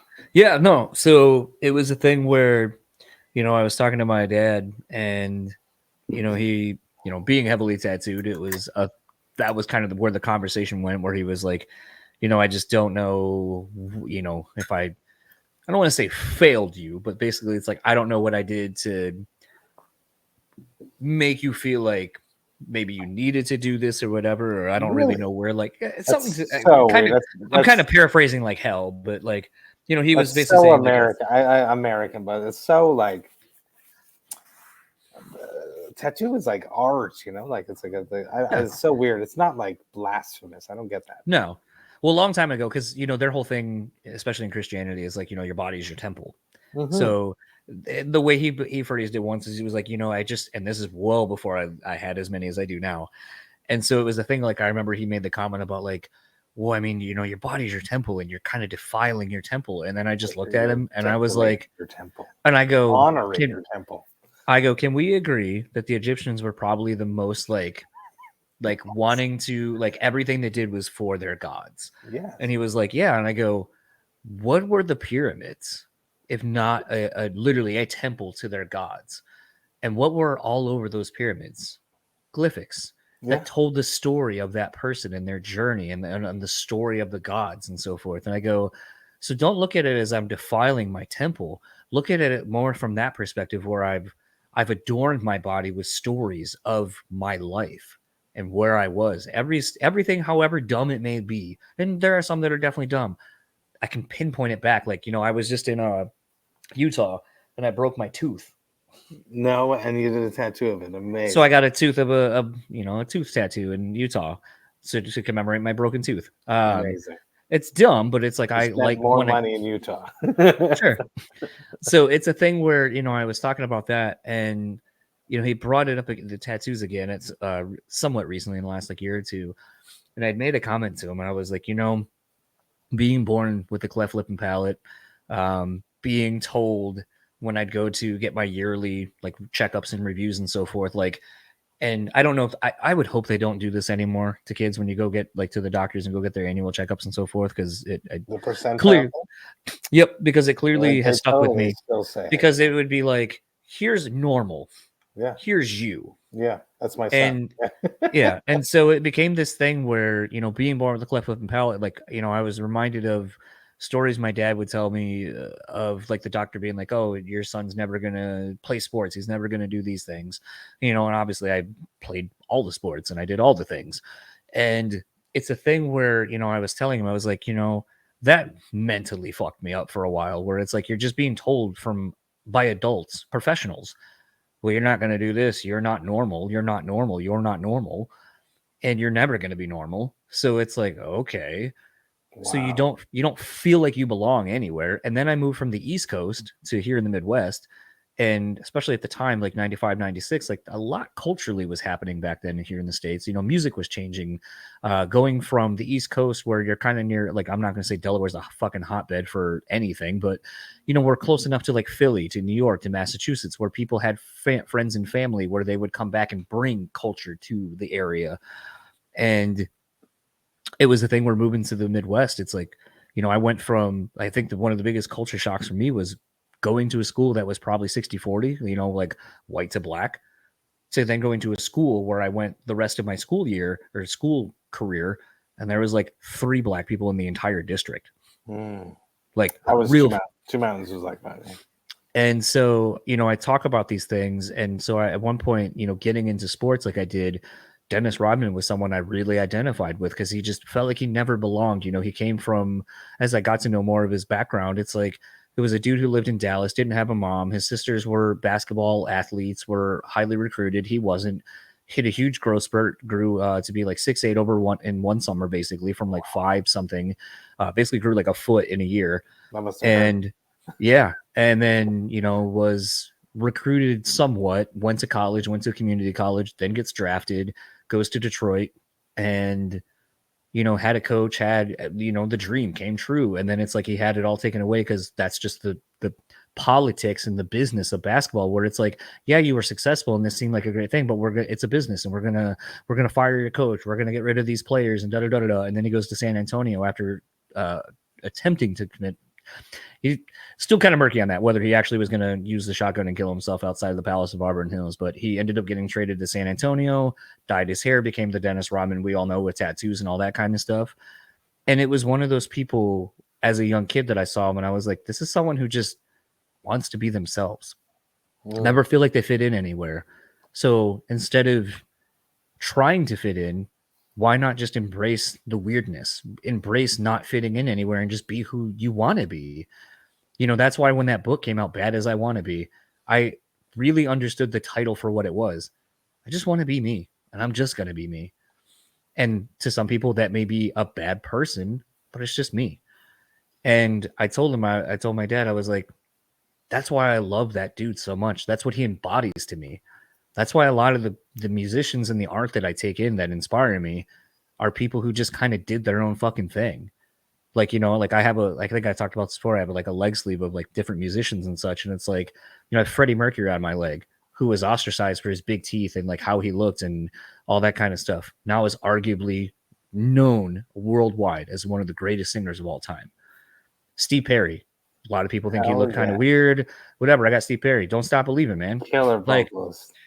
And I mean, even down to like Kanye, it's like some people might be like, why the fuck do you have Kanye? I even had people that are like, you're going to regret that down the road. And I still like, I may not agree with what he talks about as a person, but I still can't not believe the same things that made me fall in love with him, where he knew so much that he wanted to be a rapper and he found a back way to do it, which was through producing and just wouldn't take no for a fucking answer and built everything on his own work ethic. And just became unapologetically himself. How can you not identify with that if you're the outside the box weirdo? I'm just gonna make my own path.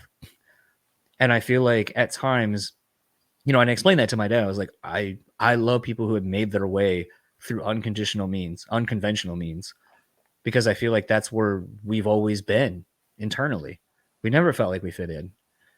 So why not embrace that and make that like our super strength, our superhero characteristic trait, where it's like, yeah, I know I'm weird, so I'll just be weird and just be me because it's all I've known. I don't know when I fit in. I don't feel like I ever fit in high school for sure. And earlier this year, I tried to.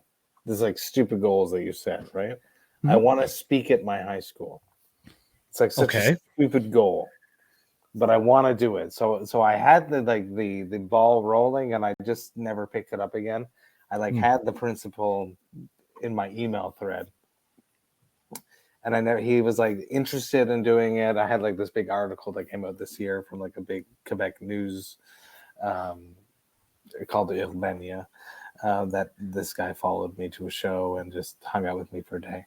Anyways, but I was weird in high school, and it took a long time to feel comfortable in my own skin. I don't know when it happened. I don't feel like it's maybe just recently. I feel like Vox and Hops helped a lot. I feel like I was very awkward with people, very self-conscious. I feel like I was doing well when like 3 Mile Scream was starting. The Unspoken King really cut my steam a lot. I got really shat on hard. And I feel like it took me a long time, probably a decade, to pick up confidence again, to not be cocky, but feel confident in what I'm presenting. You read the comments. I read the comments. I will most probably read the comments when we drop the new shit too, but I'm trying not to. We'll see. I did not read the comments when we announced the Nuclear Blast, but we'll see. We'll see. But it's weird, eh? It's why do we read the comments? It's just like they could do a research paper about why we read the comments for sure. There's a research paper just waiting to be written on that subject alone. Why do artists or people in general read the comments when they're proud about something? Because here's why, and I think I can literally boil it down to this simple statement. It's because any of the negative comments are subconscious thoughts that you I don't want to say it's necessarily imposter syndrome, but there's something in you that when you read a negative comment, you're just like, well, they know. They've discovered me. Yeah, they figured me out. They know that I'm full of shit. Or maybe it's a thing where on a slight, and this is kind of something I've taken from a different perspective, that potentially it's low key like a weird like thing where Torture thing. no, I think it becomes this thing where sometimes when you read a negative comment and you let it get to you, it's because you are proud of what you've done. You see the growth and all the work that went into it. And for someone to anonymously typically belittle what you do, it allows you to kind of fire back at them and prove to yourself, I guess, that you are not that thing. Well, rule number 1 is don't read the comments. Rule Yeah, number I 2 know. is never respond. I've never responded to a comment. Unless it's about your actually what would Unless have it's been about real. my artist spotlight. Yeah, I was gonna say what would have been really funny is if you're like, actually, the rates went up a little bit now that you posted this. Yeah, no, I was super nice. No, I was super nice, and he wasn't even from this initial pooling of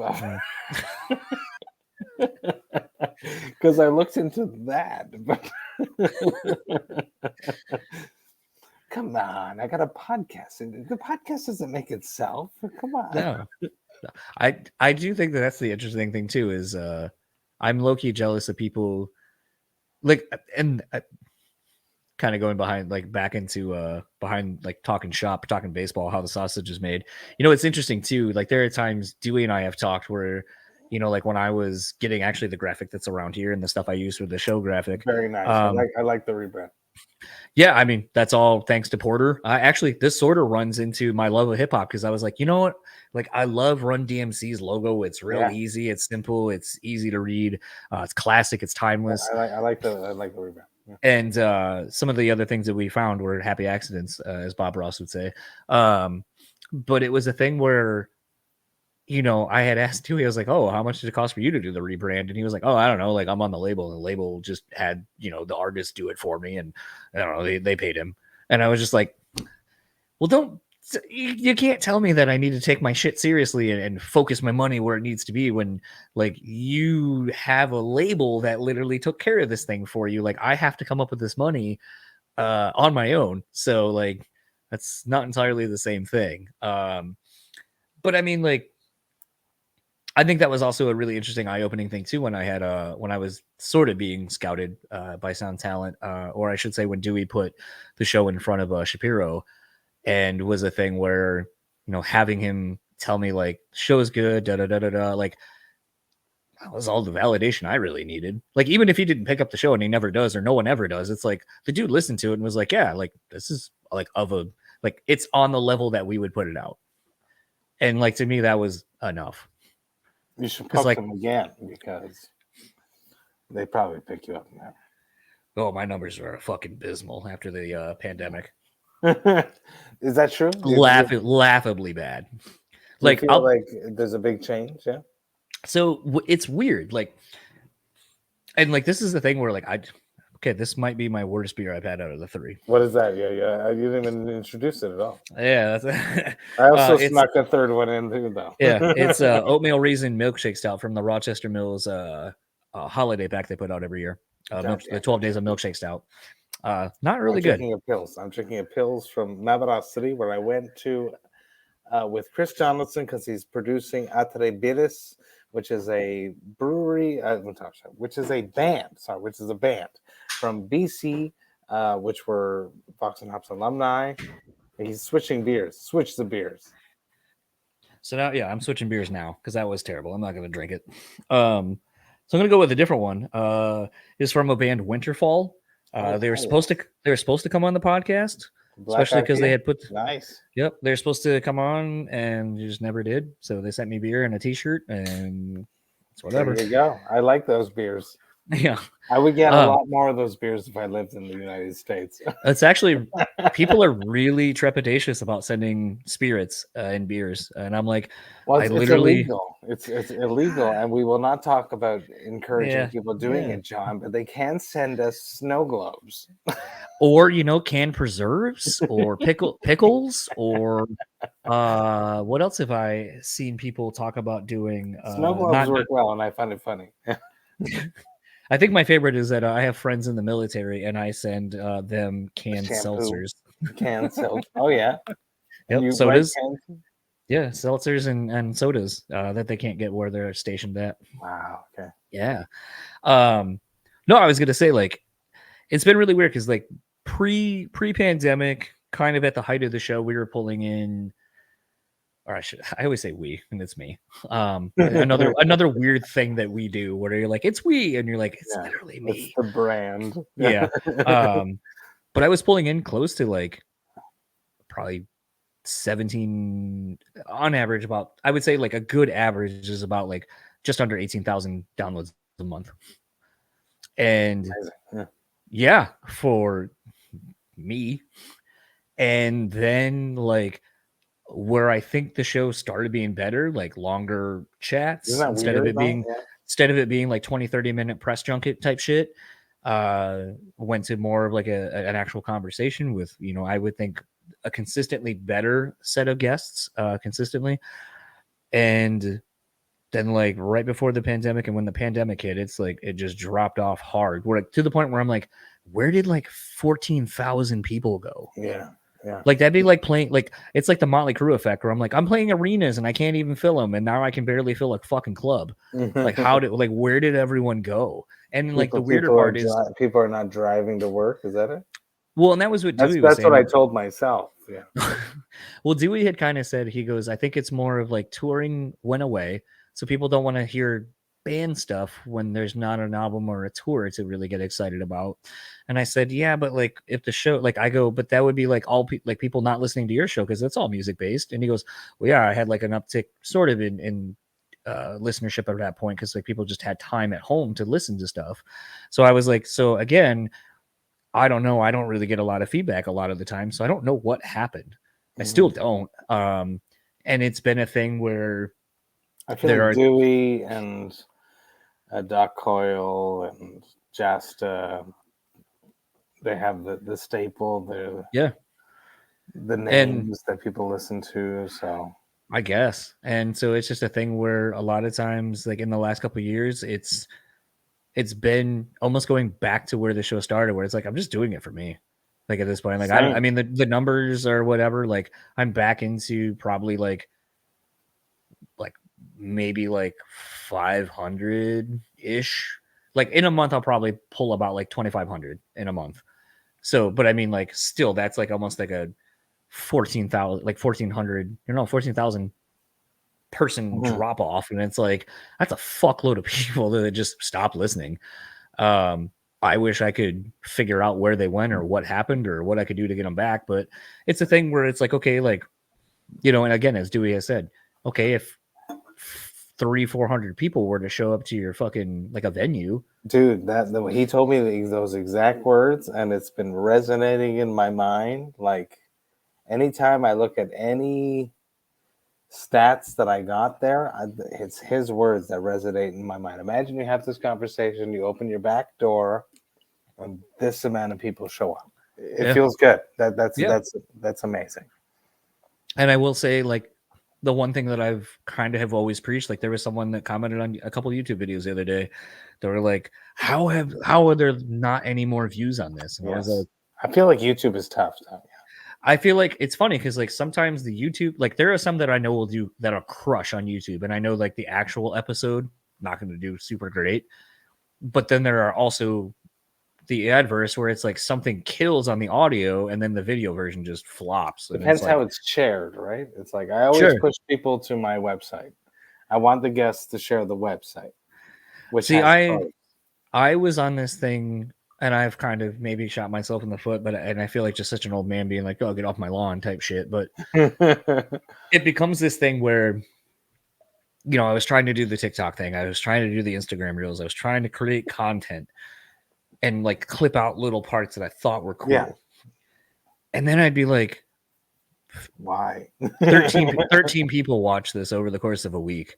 Or like on TikTok, it's like, you'd see a couple hundred people would look at it, but then it's not pushing the needle of the downloads. And at the end of the day, I still keep coming back to, if it doesn't make someone listen to the episode, then it's just detracting them. Like that's all I care about. That's all I want. And if it doesn't bring someone there, then I don't care. Like, cool. So you watched a snippet of my thing. If you didn't listen to the rest of the conversation, then I feel like the thing that I spent time on failed. And that's probably a really weird way of looking at it, but it just feel like it's honest, where it's like the goal is listen to the whole episode. So maybe by, and oddly, it seems like when I stop doing all the reels and I stop doing all the extra social media shit, it seems like my numbers have kind of hopped up a little bit more. And I wonder if it's because literally you have to listen to it to figure out what's being talked about or said in there. Maybe. If you're interested in the guest, you're going to go check it out. I've come back too on that. It takes so much time, social media. It's such a pain in the fucking ass. I put a For quote what? and I put a clip, and that's fucking it per episode. Yeah. And I've like, now that I like have like my pattern as I'm editing the episode, I pull out both of those things, and then I just like have to build the framework of the post, and it's amazing. Yeah. I feel like something I feel like I try to do a lot more in my life too is create templates for things so I can just 100%. breeze through I have stuff. I have like a fucking text file like folder on my computer of all my it's copy paste. It's amazing. Even the emails you send out to guests. Okay, here's what I need you to do. That is true. That is true. That I've been doing for a long time. But like recently, like guests, I get pitched so much, and I'm just like, I keep pushing them farther and farther away. And like now, like when I'm supposed to be booking, I might be on tour, so I'm like, don't want to book them. So when I had Dewey on and we did like a joint thing 2 years ago, he couldn't believe how far out I was booking. Yeah. And it's worse now. It's like fucking worse. It's like 6 months. It's stupid. So I think I'm just gonna like pretend I'm on tour and just talk to whoever the fuck I want to talk to on the podcast. I want to do that. Like I've cut down. I used to book 2 days a week. Yep. And I have one, and then it ends up being 2 days a week as things roll up as the schedule goes. But like tomorrow I'm talking to Dave Ellefson, which I never expected to do, and that's because I had like a slot just kept open. Please don't ask I'll be nice to him. I'll be nice to him. I'm so tired of seeing that. I don't want to know what I do want to ask him. I will ask him these 2 questions, which are shitty. Is being tired of being the identity of the guy from Megadeth, and the second shitty question is his opinion about the press that want to get that shitty question. So it's interesting because I mean we can ask that, or we can talk about this, because I think sometimes it's interesting. There is a show. I was friends with this person, and long and short of it, I was literally going to sit down and talk to Jonathan Davis on his solo tour. Very jealous. And then the publicist called me like 2 minutes before he was supposed to hop on and was like, yeah, it's not happening. I was like, okay, well, yeah, let's just reschedule it. And he goes, no, it's just not going to happen now. And I was like, oh, all right. And I had told this person about it. And then I had heard through the grapevine that someone else is like, why the fuck did he get it? I should have gotten it. And then I was like, oh, all right, cool. Like, it's not a fucking competition, dude. And was a thing where listening to him, this person also was the person that taught me how to shop quotes to the different sites. Yeah. Now the difference is like, obviously I know like when someone says something salacious and I'm like, oh, but like a lot of times it just happens to come up. Is that something you do? Do you I used to send quotes? I used to. I've never done that. But it would be a lot of Blabbermouth is pretty good at just finding them. Yeah, well, and I've learned that once you're on everyone's radar, they'll find things. Like there's some stuff that still gets pulled sometimes. Like I had Davey and Haley from Pop Evil on, because Davey's like the homie and lives here, and I get, because I have email notifications about like if the show gets talked about or whatever, so I can like be like, hey, thanks for sharing or whatever. And like I think a week or two after I posted the episode, I get a notification that like I think Loudwire had posted that Haley had to get a job, or was like talking about how hard it was for her during the pandemic. And I was like, really? That's okay. I mean, I don't think that's a headline, but sure. All right, whatever. Thanks. So there's things like that where it still happens. And I definitely don't send anything, but a lot of times like mine would be like like it's funny because sometimes I would send like, oh, here's so and so talking about like a possibly doing an anniversary tour of an album. Yes, something And then newsworthy. sure. And then like I'd send that, and then it'd be like something else where they're talking like something completely unrelated to that. And I'm like, oh, all right. I guess I picked the wrong headline. That's so funny. So I've never done that. It's interesting. So, but it's funny because that Metal person Injection tends to check my shit out there and I seen that happen. but it's interesting because like I had learned at times like when I would go through before and I would actually write out my full like when I was doing those 20-30 minute press junkets, I would write out my questions and I would go like, oh, here's a great question. Now that's not really a first question. You kind of got to warm someone up before you ask something 100%. like that. Okay. Build around the question. Someone's creative writing. So then I realized I was creating essentially a whole conversation before I even talk to the person. And that's not normal. That's not natural. That's 100% what I do though. No. So I ended up stopped doing that. But in that, I learned the other thing too is that this person I'm talking about, he asks those clickbait headline things, but they'll just come out of nowhere. Like it'll be like you're talking about, like we're talking about your kids and taking them to kindergarten or whatever, and then it's like, you know, Talk I'm only about Dave Mustaine. Sure. So yeah, and so like it just comes out of left field, and you're like, oh my god, dude, that was so obvious that that's what you're trying to do with this. So I realized I never wanted to be that obvious about it. No.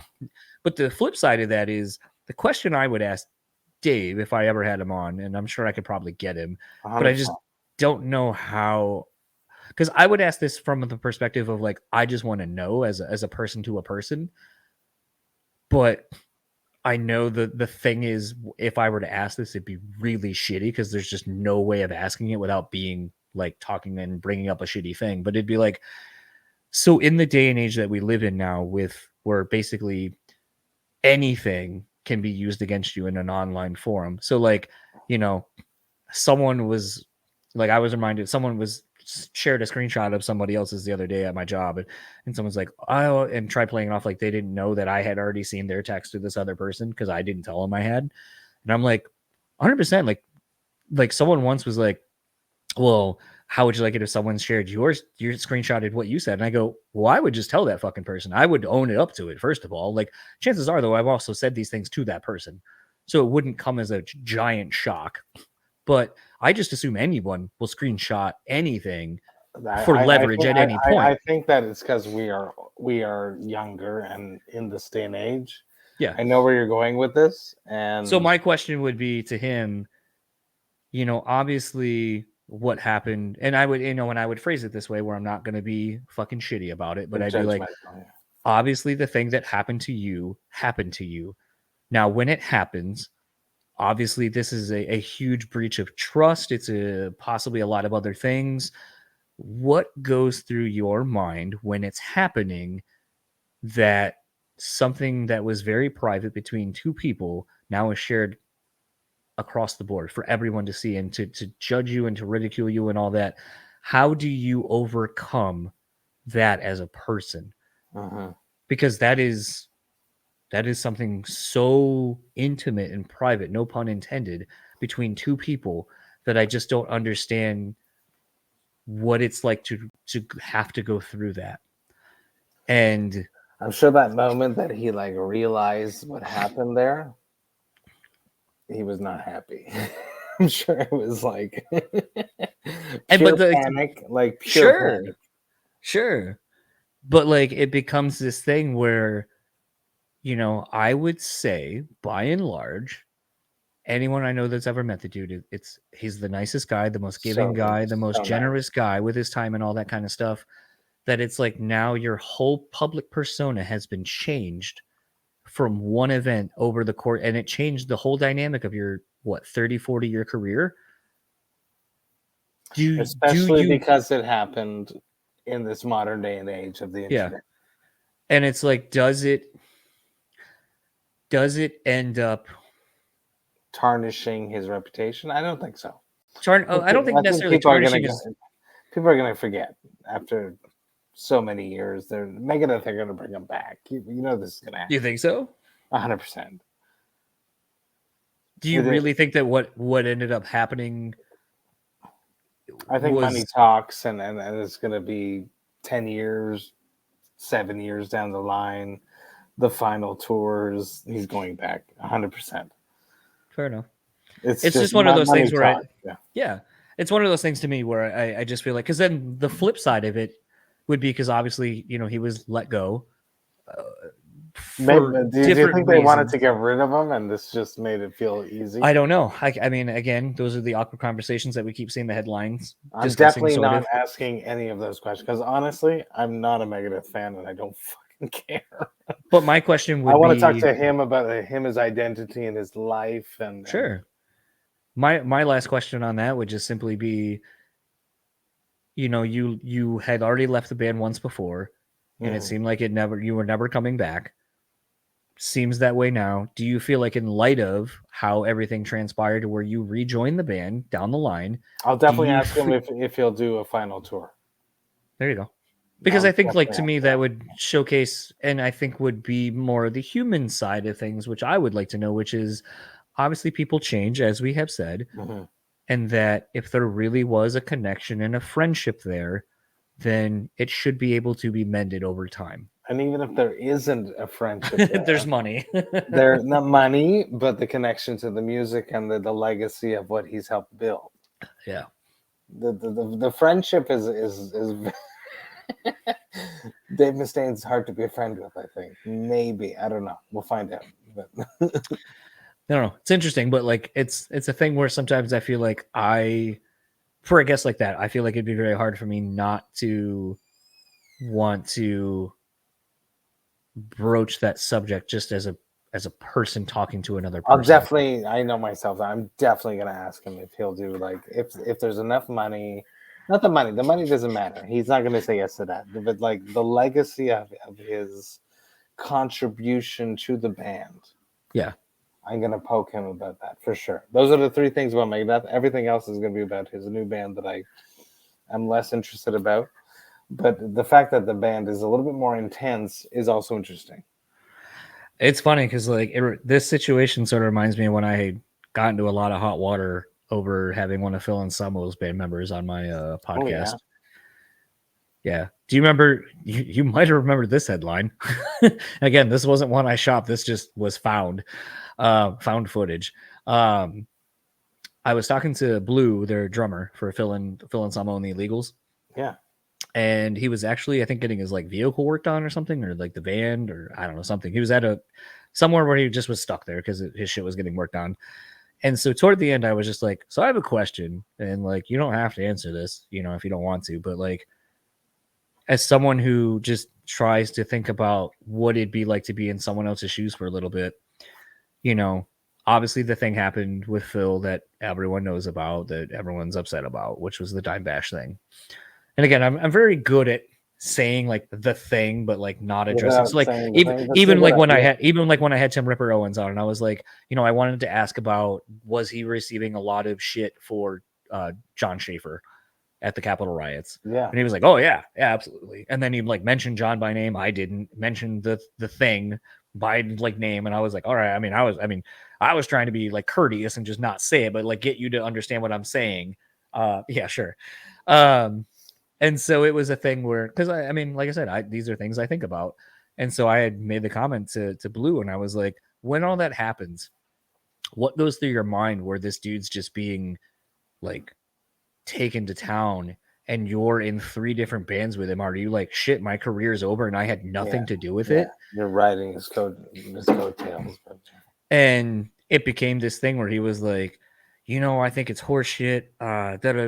Like, you know, if Phil was a interesting take on it, but he was like, if Phil was a fucking racist, why does he have his words, like, I think he said a wetback, a spick, and something else in his band. Jesus and then I was like, I mean, but then I was like, keep saying words.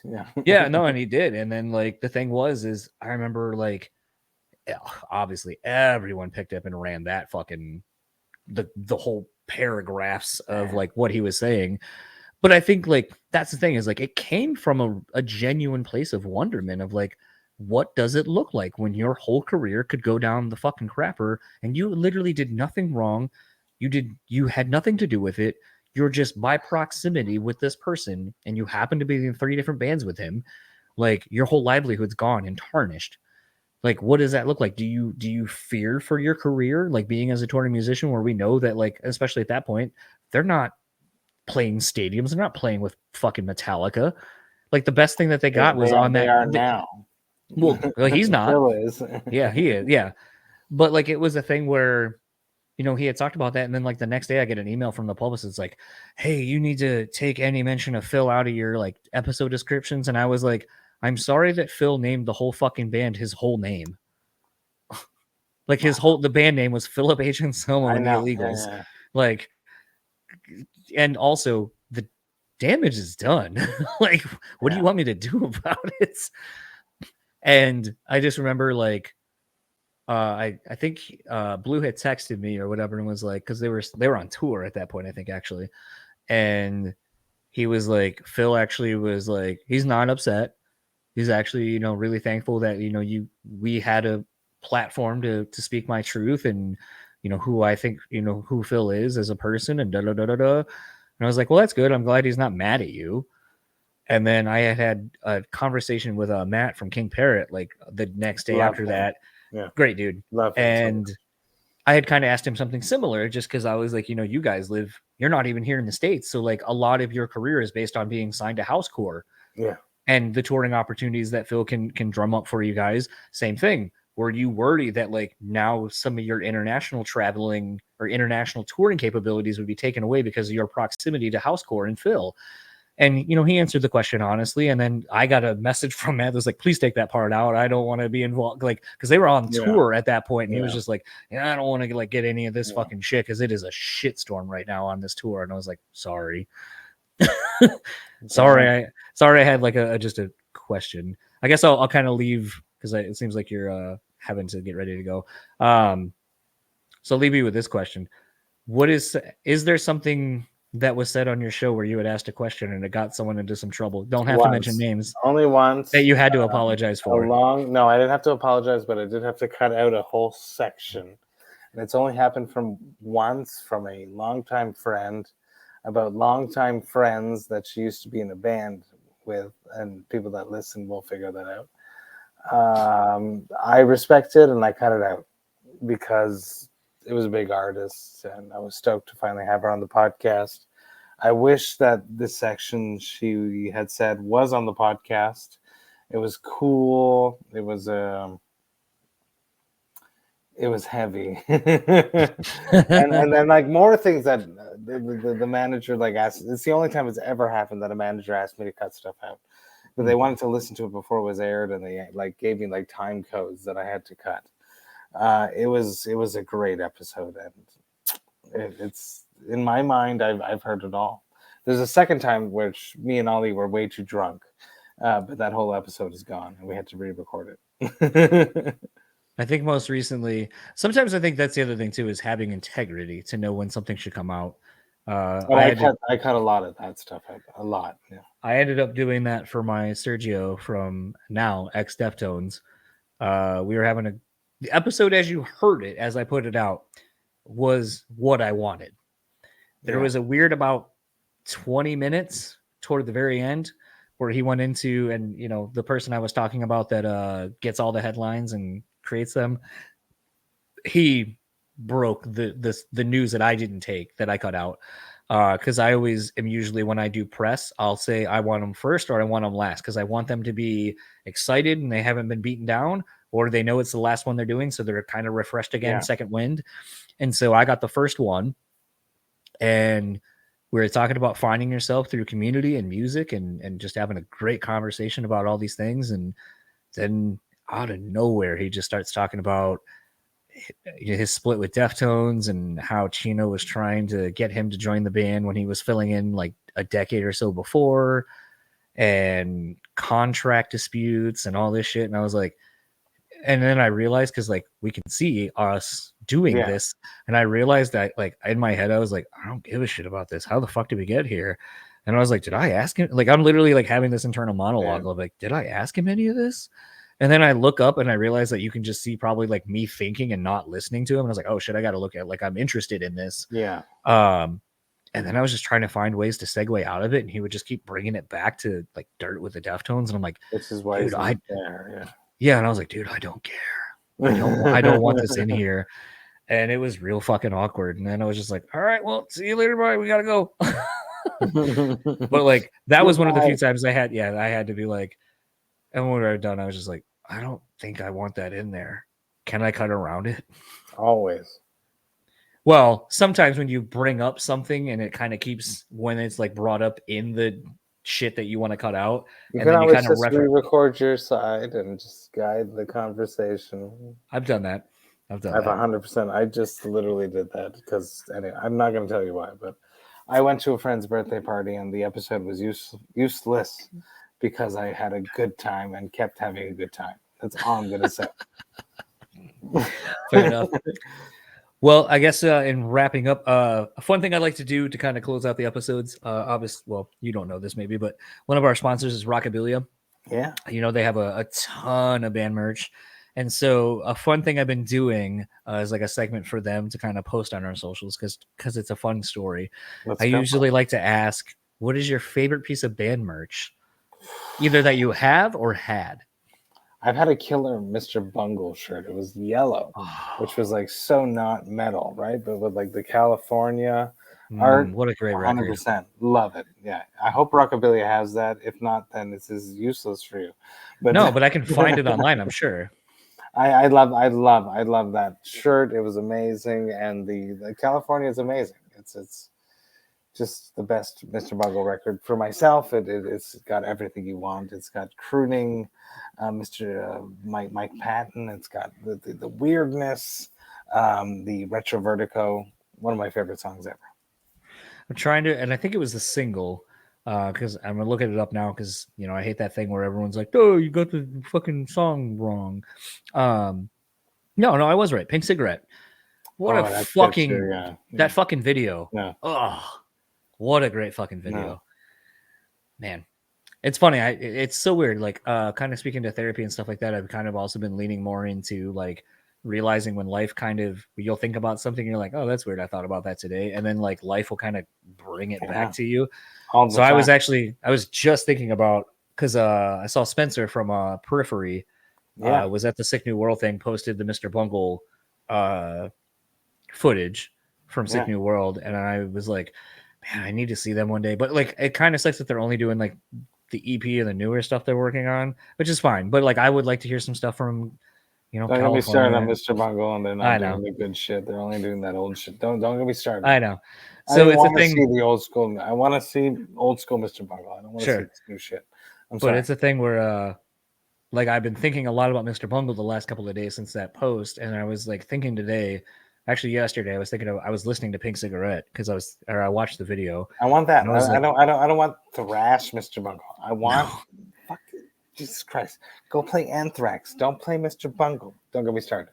Yeah, but it's weird that like in the last like 3 to 4 days, like Mr. Bungle has been like almost every day. There's something where I'm like, Mr. Bungle. I want Disco Volante. I don't want. Anyway. What a great band. Of course. Yeah, of course. I think that's John. Thank you so much. This has been amazing. Enjoy the rest of your evening. Thank you for sharing 3 beers, 3.5 beers. Yes, I had even pronounced pills from Mabara City. It's a Czech Sveti Lezvak, 5%. It was amazing.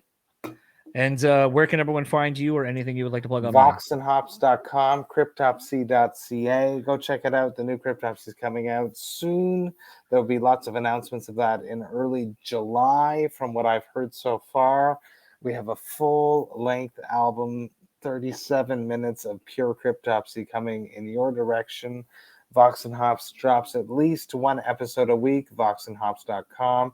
Hang out with fellow metal musicians who talk about their lives and music while sharing killer craft beers. John, thank you so much. This was a pleasure. Yeah, looking forward to hopefully you guys making it to Michigan so we can do some of this in person.